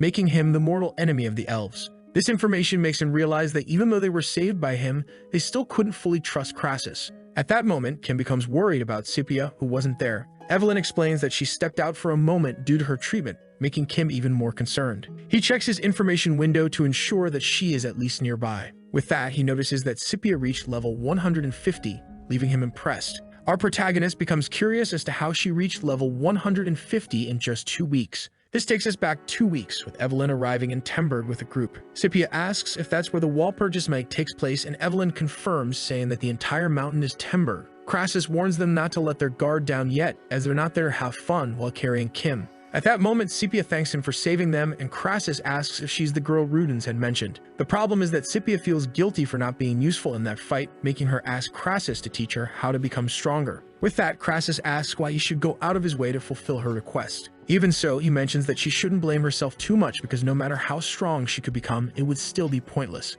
But Scipia stands in front of him, saying that it was because of her power that they went out of their way to rescue her. She quickly adds that she doesn't intend to be reduced to a mere tool in the hands of the 7 stars, ordering him to help her so she can at least gain his trust. To provoke him, she asks if he is incapable of making a human girl strong, saying that perhaps she was asking too much of him. Crassus gets excited, worrying Evelyn when he orders the two to take Kim to the top of the mountain. After that, he tells Scipia to follow him up the mountain. Back in the present, Kim is impressed by Scipia's boldness, believing that Crassus must have put her through intense training to achieve level 150. Realizing that she was training on her own, he decides to focus on his own stats. With that, he opens his window and notices a new skill called Island. Our protagonist realizes that after evolving his abilities, the power of the sun had been added to it, making him think he should experiment with his new skill a bit more. He continues checking his stats and notices that he has reached level 200, remembering that he was at level 140 when he was fighting the vampires and werewolves in the forest. Kim checks his message log, trying to understand how he gained so much experience, wondering if Galetto is dead. However, back at Schubert's house, Galetto is buried under snow. Eventually, he awakens, fully recovered, but with a headache. Next to him lies a necklace, which he recognizes as an artifact from the saint that had prevented him from dying. At that moment, he remembers the moment he was defeated by Schubert, feeling excited. He begins laughing hysterically, saying that for the first time in his life, he had lost a fight. Galetto remembers Schubert, saying he eagerly awaits their next encounter, as he will make sure to kill him next time.